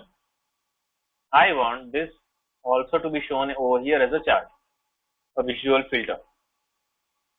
I be generating one more chart. Now you all know how and what all components we will need for the month for generating a chart. Let's just go with a bar chart. Let's say, for example, I'll just say, okay, qualifier over here. Here we would be giving, let's say, a visual, let's say, date name as a qualifier. What other thing we need? A chart type.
Hi Sukshin, can you hear me? Like, can you please just confirm so I'll be sure, okay, you can hear me? Sorry, there is some noise. Okay, just allow me a moment. Let me just plug in some earphone of it. Just a moment.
Okay, is it better now? Yeah, it is better now. Now there is no noise. Yeah. Okay, perfect. Thank you. Yeah. So what we were talking about over here is we want to display one more chart for, let's say, for a visual filter for a bar chart. So I'll be just going with a bar chart over here, and what we would be doing over here is we'll be just specifying again just some sort of description. Okay, I can say month here. I will say cell. Okay, now I'll be just going with some sort of dimensions over here. What would be the dimension for this case? It would be again month and year, because we are going by month and year. So I'll be just specifying like this. Okay, then measure, of course, we will be going, we are more interested in the net value. So I'll be just going with something called measure over here, and that would again be my net value for now. Okay, now what would be my dimensions attribute? It just say dimension, and it would just say month and year, and I'll be again showing it as well as a series of data. We'll just say comma, and here I'll be just specifying measures attribute like I just specified earlier. It would be the same. Main thing that would change over here is how we would be presenting it to the UI. Okay, till now we were actually presenting it on the UI using just the presentation variant specified in a manifest. Now the way would change a bit. Okay, so here we have a UI chart. We just specified and created a chart using which I can have a month and year based chart generated. Okay, now if I just go over here and I want to display this particular month and year based chart on my output, what I'll be doing is I will be ultimately creating a presentation variant for sure, but of course in my manifest I only have one place where I can specify the qualifier, right? So I'll have to use it somewhere else. Where somewhere else, that is something we would be seeing as well. I'll be just specifying, okay, this qualifier over here, what we want to specify, I can say visual date filter, let's say. Here visualization, we should be specifying over here, I can say type, again we want to display it as a chart, and here we would be saying qualifier, and what would be the qualifier that would become for me? It would again be visual date, because that is something that we are ultimately trying to enforce. I'll just say save over here. Okay, so when I just say save over here, I'll just say activate. I have my visual date filter available. Okay, so when I say I have my visual date filter available with me, okay, and I want to bind it to my UI. So if I just quickly go over here on my application and see, is there any difference in the behavior I am observing?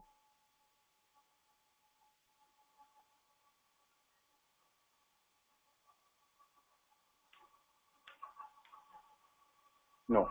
Currently, we don't have anything specified over here. Anything is not visible over there, right? So what we have to do? We have to add some sort of annotation. Okay, I'll be just going over here. Okay. Once after going over there, I have to specify the property which I want to add. So I'll just select target, and here as a part of the entity you would be getting, as a part of the entity, what you would be getting over here is all the properties of that particular entity. So I want to go with, let's say, month and year, and I'll just say enter. Here in the local annotation, okay, you have to add some sort of value list, because whenever I say I want to work with filter, I am working with a value list. I'll just say enter.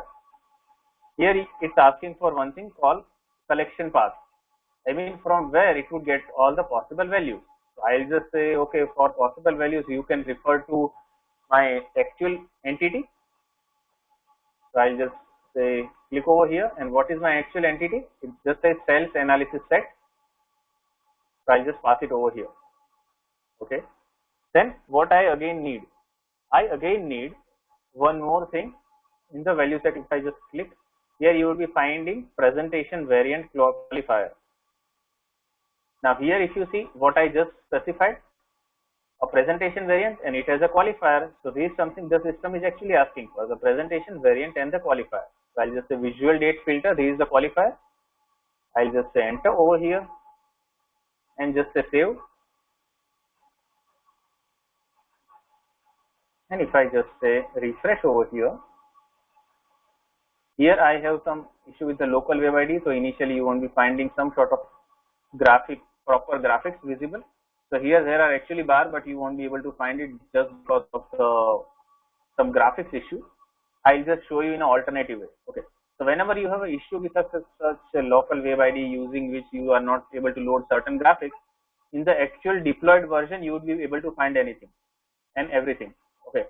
So whenever we would be deploying the application, definitely at that time also, we would be finding the particular bars and line and everything generated. But if time permits, I'll also be showing you in an alternative way of generating the application where I'll be able to overcome this limitation and you will be able to find the charts as well. Okay. But till the time, let's say we have this visual filter. It says, okay, I have this April 2020. If I just click on this, you would be getting anything and everything for the April 2020. If I just also add the July to it, you would also be getting anything and everything for July as well. If I just remove the April, you would be getting anything and everything for July. So it means visually, whenever I select anything, it is filtering down my data, not only for the center chart, but also at the same time it's filtering down my data over here. Okay. But here this eye icon is there, so I hope you should keep in mind over here that whenever you just click on this, it will show you all the data. It won't give you the filtered data. Here you have to click on this to get the filtered data. Okay. So this is something how your chart would look alike. So if I just say click over here, you would be getting a kind of a suggestion over here. Here, if you just say added filter,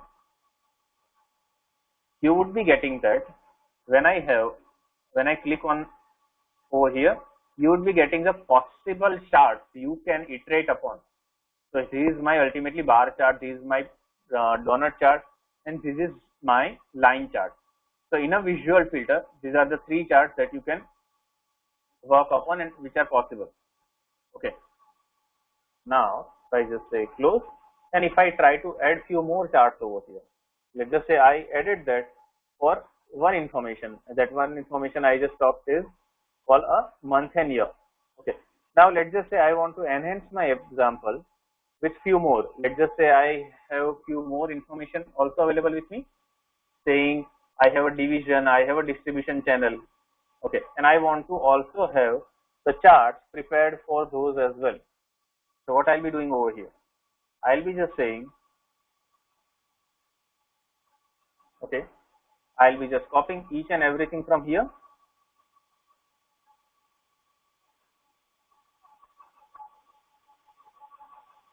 Okay, this time I want to specify my chart based on a division over here, for example.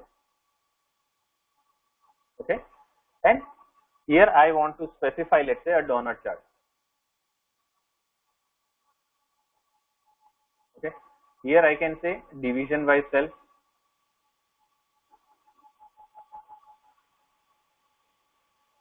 And if I just say division wise, of course the parameter or the dimension would become division for me over here and the division for me over here. Okay, rest all the things would become same. They'll always be the same for all the scenarios. If I again go over here and just say, I also want to go with something called, let's say, distribution channel. Let's just have one more chart for this. I can say, okay, this is distribution channel. Here I can say DIST channel. DIST, let's just keep it for short. Here I can say distribution channel wise cell. And I'll just pass the information over here, as well. So So I have two more information available with me. One is visual division, one is visual distribution channel. Okay.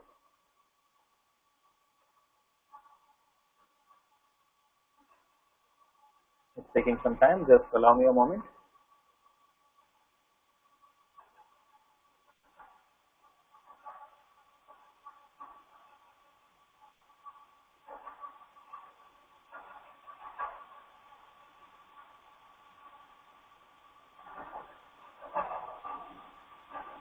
Okay. Now we have the chart generated. Now you know what I have to do again for the chart generation. Let's just say I want to change the type over here for, let's say, distribution channel. We have already picked a bar chart, a donut chart is there. Let's just also go with some sort of column chart if possible. I think column was not possible over there. What was the another possible option? Here we have a bar chart, here we have a donut, and line chart is also possible, it seems, over there. Do we have a line? Yeah, we have a line chart also available, right? So I'll just pick the line chart. Now, again, as we have a visual date, everything is specified, division, everything is specified, the distribution channel for it also everything is specified. Qualifier is something that we are left out. So let's just also specify the qualifier 1 and 2. I'll just first go with the division. Here I'll also give the division, but with, let's say, filter. Here I'll go with, let's say, distribution channel. Distribution channel I'll go and I'll just specify a filter.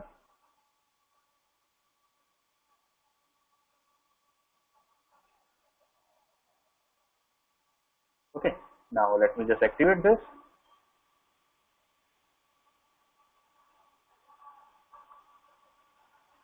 Okay, I have it.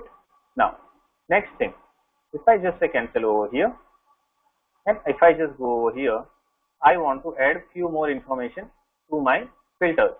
So I can say find what all information. I can say I want it for division and the distribution channel. So totally fine. I'll just add that. I'll just copy the selection from here because I'll need it somewhere. Here I just say value list. Here I'll just specify that particular thing. In the division also I'll need that. So first I'll just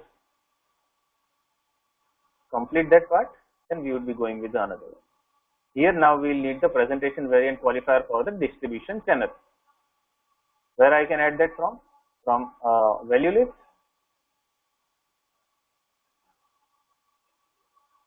Presentation variant qualifier for the distribution channel we need. I'll just pass it like this. Again, I'll just need it for the, let's just say, division as well. So I'll just say for division also give me that particular component.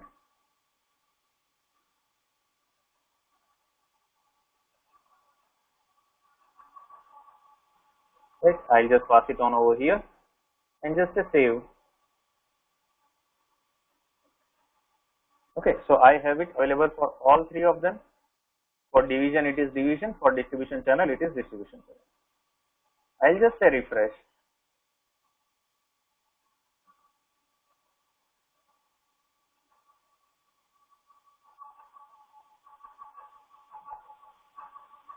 So I have it available for the distribution channel and for the month and year. Now why for the division it is not visible? So let's just go over here and say for the month and year we have a selection field. For distribution channel we have a selection field. Okay. For division we have a selection field available, right? So if we have a selection field, then the visual chart should be visible. What is there that we are actually missing upon?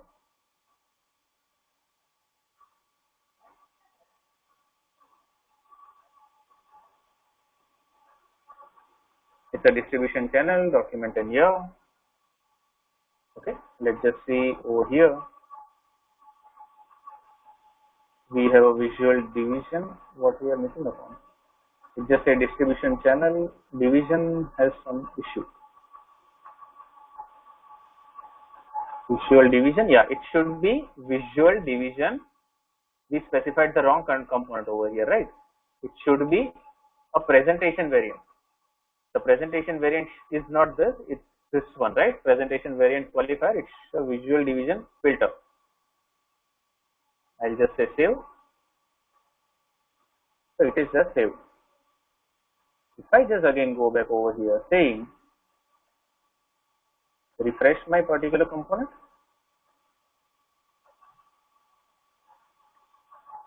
I am getting it for each and everything. So this becomes my line chart over here.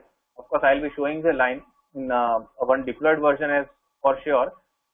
Another way is also there that will also work out. So this is my pie chart. Oh, sorry, this is my donut chart, this is my line chart, and this is my bar chart. Now let's say I want to go with something called R1, which I want to filter out for the division. I'll just say click on this. Then all the information would be filtered down by the division called R1 over here. Here we have a line chart which is showing me all the information in the line, and I have visual filters which are working for me to filter down the data in different manner. Okay, so this is how we would be able to design 3 sections. One more section that we can also design over here is something called a KPI, Key Performance Indicator. Now, how I can achieve the KPI over here and how the KPI would be looking alike. So, if I just go over here, we have the bottommost section, we have the center section, we have this, but how about this? Where are my KPIs? Okay. So, for displaying any sort of KPIs, what we need is again, we have to bind certain information. Let's just say I want to utilize the chart that we have prepared for the purpose of showing it on a KPI. Okay, so for that we'll need one more information. Let's just say the date wise information that we are getting over here, or we can say, yeah, let's just say division wise information that we are getting over here. I want to present it as a KPI. Okay, so to present it as a KPI, we have multiple steps. First of all, you should need a chart that is already there. So it means we have a chart. Fine. Then to present this particular chart, we will need a KPI. So let's just say I want a KPI for this. So I'll be just presenting it using a selection presentation variant.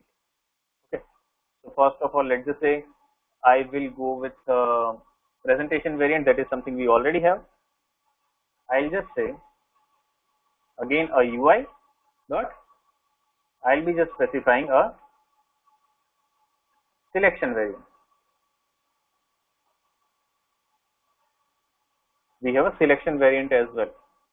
So when I just specify selection variant, I'll be just properly indenting it so it would become more visual and more clear. Okay. Now, what all things I need to specify over here?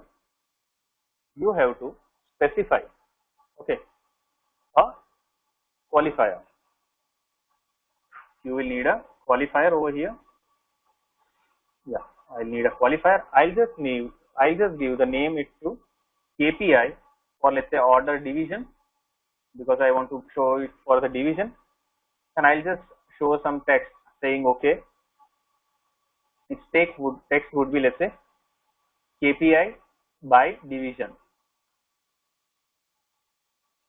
Okay. Now this becomes my KPI by division, and this is my selection variant. I'll need a presentation variant as well because I want to present it somewhere. How I can do the presentation variant specification? For that, I'll again create a presentation variant, a separate presentation variant. I'll just specify over here, and I'll just say, let me just give it to the same name, doesn't matter. Okay, I'll just specify a text over here, say KPI by division.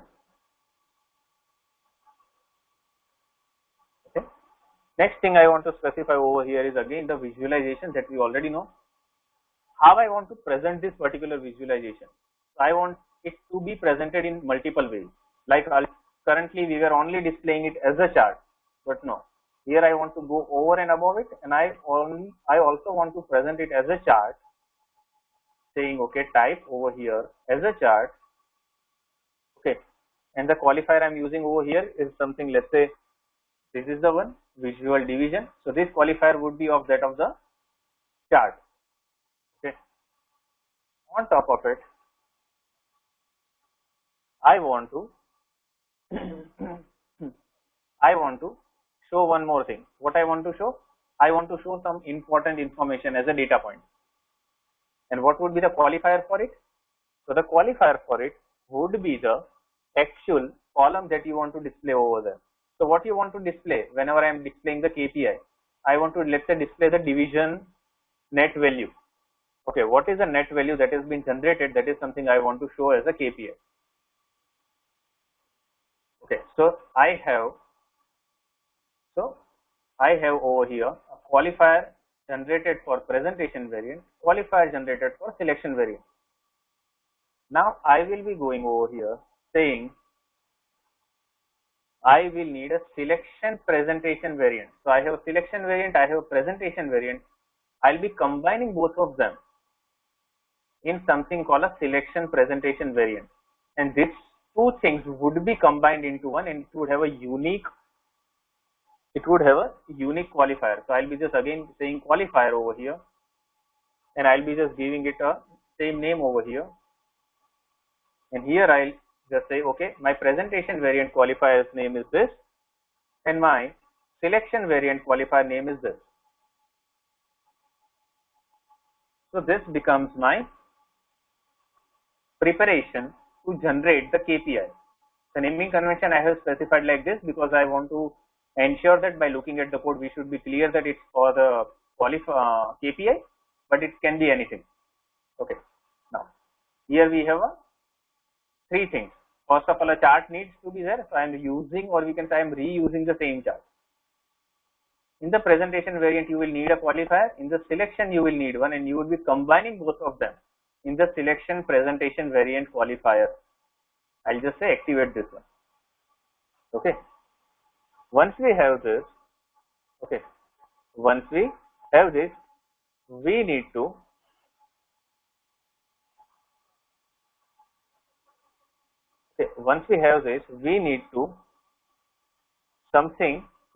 add somewhere something to present this information on the KPI. Currently, if I just say refresh, am I able to find something? Let's just see.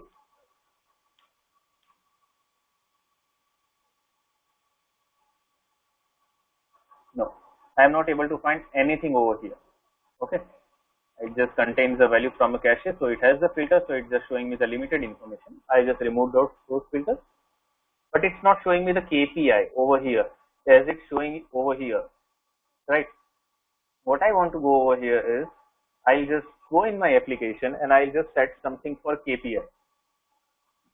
For setting the KPI, we have to work on something called a manifest.json. In the manifest, in the descriptor editor, if you just go in the model, you have to edit and add one more model. So we will be creating one more model called Kpi.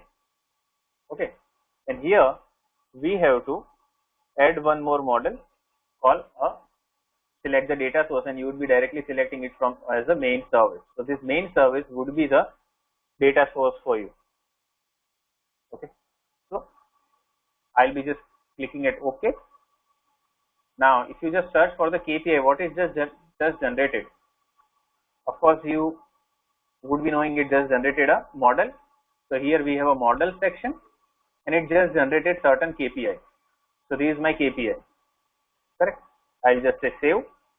Now, I will need a place where I can maintain the name of this qualifier. So my system would be able to identify, okay, this is a particular qualifier which is presenting me the KPI. Okay. So what I'll do over here, you have to go in your generic app over here. It is correct. In generic app, you would be having a pages. in the page you would be having a key performance indicator. Okay, so this key performance indicator which you are finding over here, you can specify anything. I mean the name of the key performance indicator. Let's just say I want to give it like KPI card, anything. You can give it like anything. I am just specifying KPI card. Here you have to specify, okay, first of all the model which you are referring to. So I'll just say, okay, I am referring to my model called Kpi. Another thing I am referring to over here is something called entity set. I can say, okay, entity and set. And here I have to give the name of my entity set. So where I can find it from? You can find it from the here self analysis set. Another thing, you have to specify a qualifier, right? So I'll be just specifying qualifier, and this qualifier which you would be specifying should be your selection presentation variant. So this is the one. I'll just copy this and just save. So as soon as you save this, I'll just go over here and just say refresh.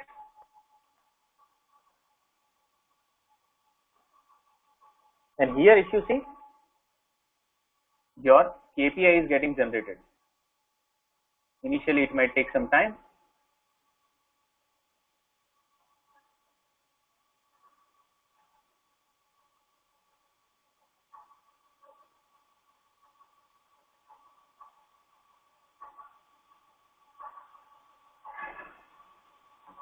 Let me just reload the application because it's quite a long time we just executed that.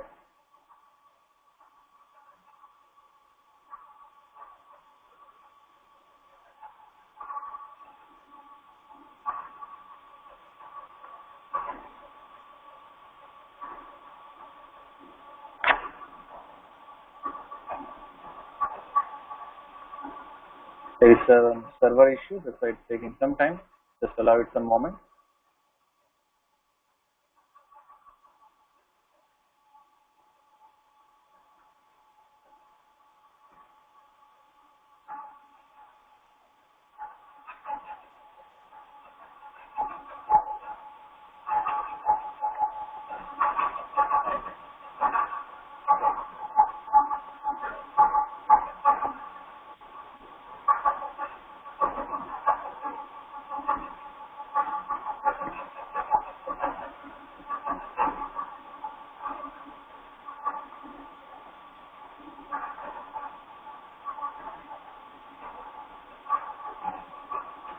It's taking some time, unfortunately.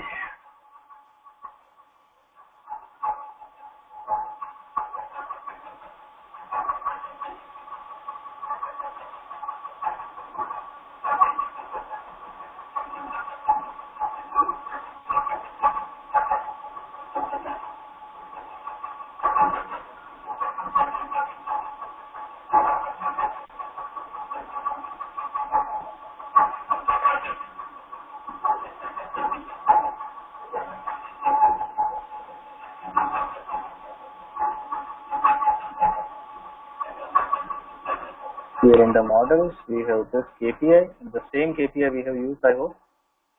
Yeah, we have used the same KPI, so we should be good anyway.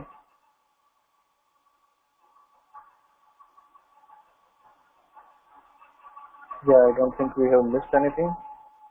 Let's just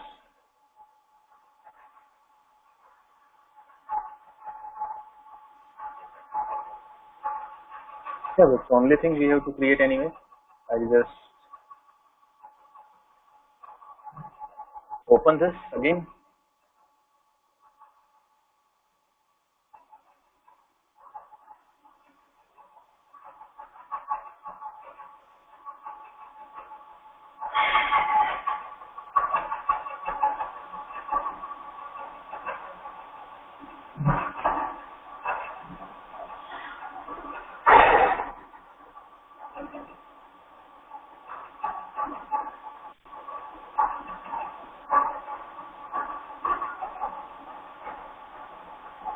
Yeah, I don't think we have missed anything, but it's taking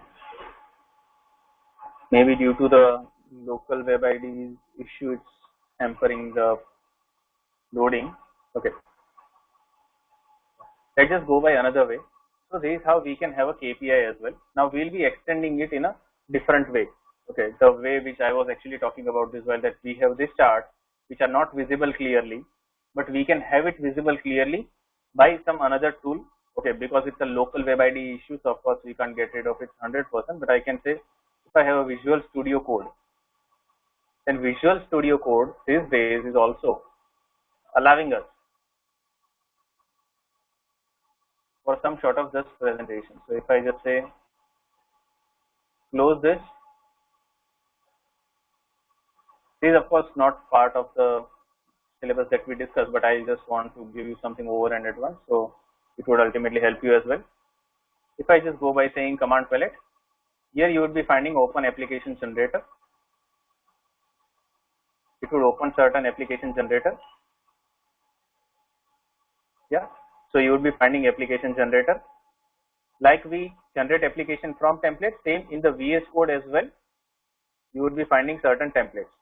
So let it just get loaded. It might take some time.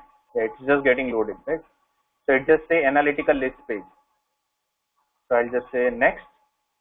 Here you have to specify data source. Now data source you can specify in multiple ways. I want to connect to my OData service directly, because I know the OData service that we have generated contains anything and everything that we need actually,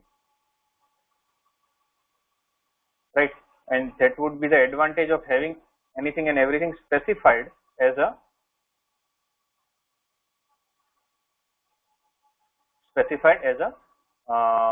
CDS Fiori element. If I would have generated local annotations, then it might have created some sort of issue, because I have to create anything and everything again in the separate application I am creating.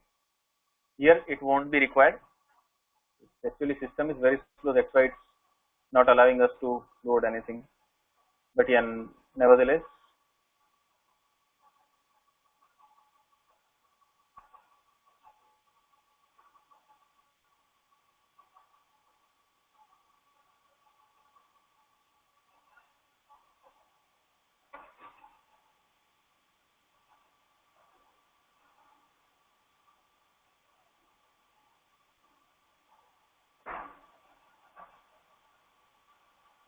Yeah, we are over here. Here we can search for the applications, right? So what we can do over here is, what we can search for over here is the service. It's still slow.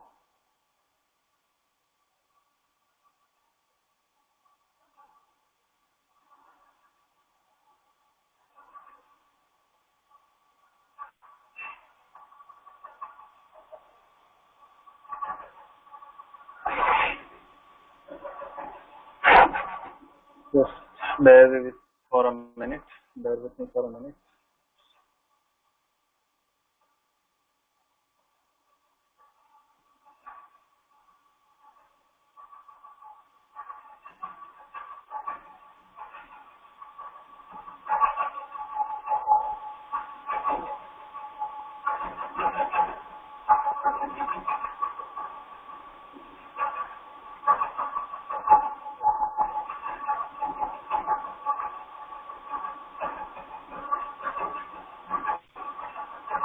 Okay, here what was the service?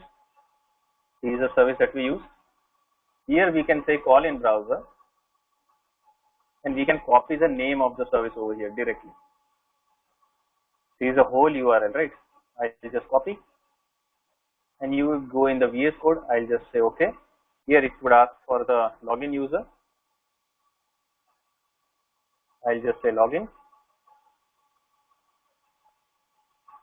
and I am in. I'll just say next. Here you can go with the main entity that you just specified. You can just keep this as a blank, not an issue. Okay. This is the auto hide smart variant, doesn't matter. Here we can specify okay, ALPF.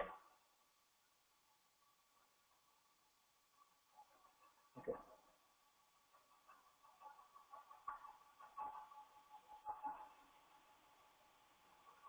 Okay. Same I can use over here. selfie configuration. Let's just add it, and I'll just go over here. Next.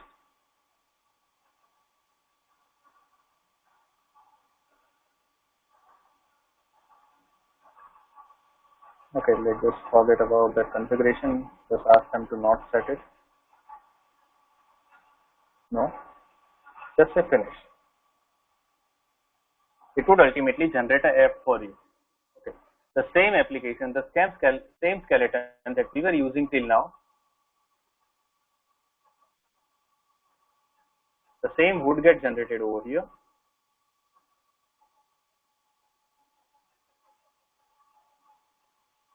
It is installing some sort of dependencies.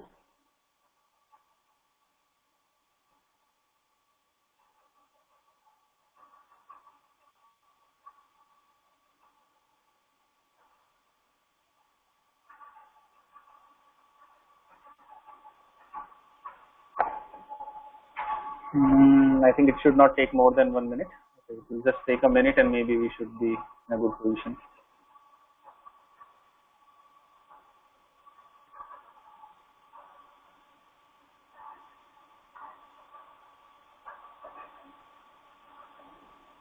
Whenever you generate first project, it usually takes some time. Yeah, we have the application ready, right?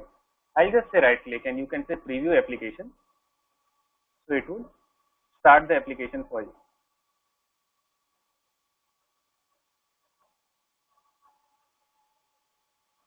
Okay. So it would just start running the application for you, and you would find it running in no time.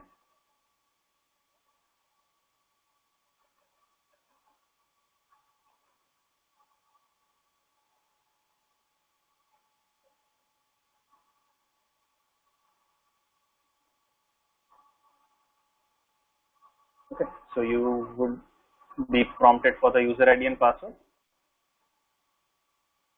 Okay. And here you would be finding, okay, if I just click on go, you would be able to find the data. Perfect. Now, once we have the data, now you know how I can prepare these two sections. So if I just quickly add the middle section, okay, what is required for my middle section? So I can say you would need to go in your web app manifest.json, and here in your generic app where it was, let me just scroll down a bit, and let me just refer, and let's just say copy paste the component that we have over here. Then it would become more faster for us. Okay.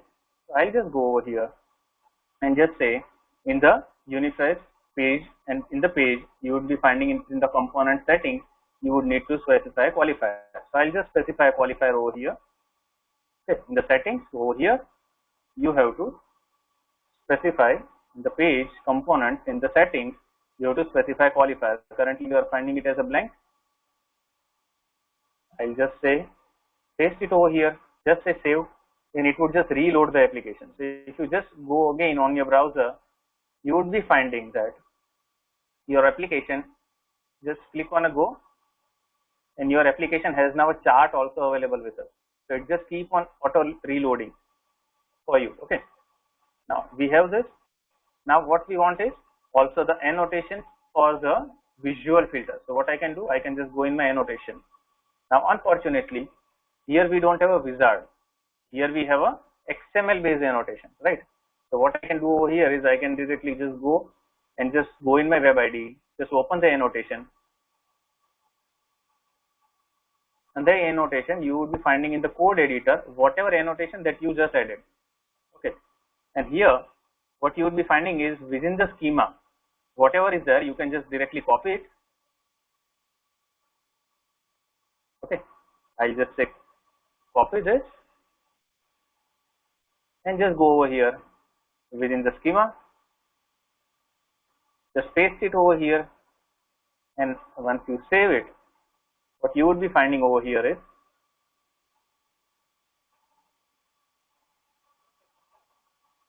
you would be finding your application getting reloaded. So if you see over here, what I am finding, I am finding my application in a very good shape, saying I have a standard which is showing me table, I have a middle chart, center chart.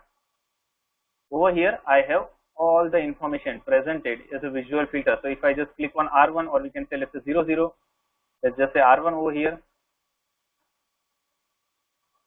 and I just say go, it would just filter down my information over here.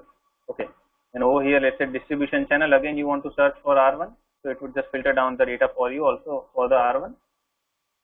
Okay, and here you also want to only go with the April month, let's say. So if there is any information for the April month, then you would be able to find it. If it's not, then you won't. So here we have for April, right? So anything and everything that you had defined, okay, as a part of your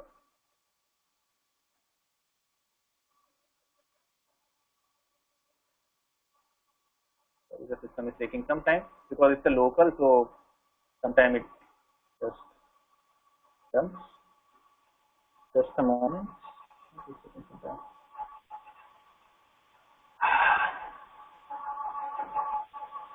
Yeah, okay, we have it over here. Now, the last but not the least thing that we are interested over here is called a KPI. Okay, so what we will be doing over here is I'll be just closing this, and in the manifest we have to add a model. So where are the models? So we have a model over here somewhere. Yeah, here we have a model, the default model which is there. Just after that we have to add a KPI model as well. Where it is, I can search for the KPI. Here it is, starting from here, ending till here. I'll just copy this, name it over here. Say this one. Just save this.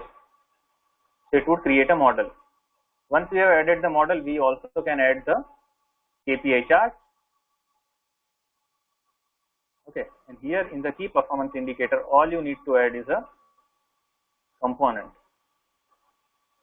So we should be able to find some sort of key performance indicator over here as well. Here it is. So I'll just add it to here. I'll just say save.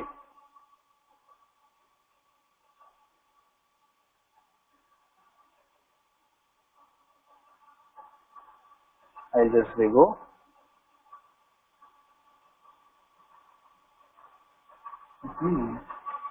Maybe we have missed something on the KPI side then.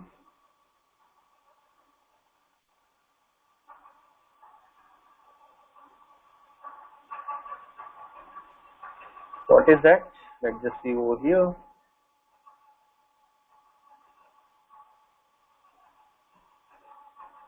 It's a visual division KPI over here.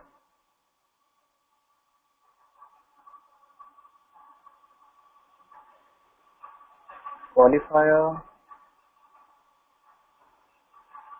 seems good.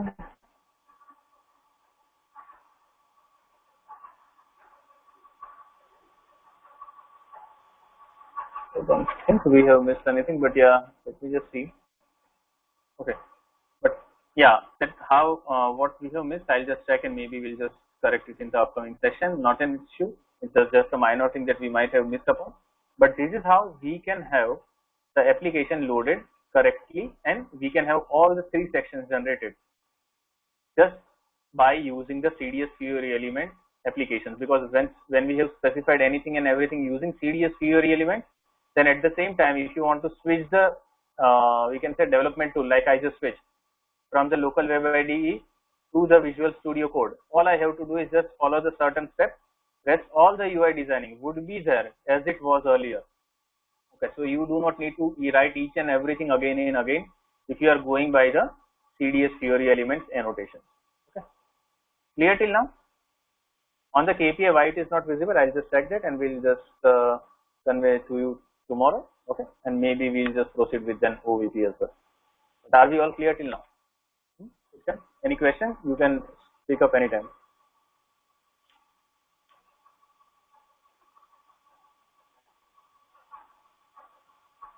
Okay, it seems we are good. Okay, then yes, thank you so much for joining, and we'll see you again tomorrow. Okay, at the same time. Bye bye. Have a nice day. Bye, Sunil. Thank you. Bye bye.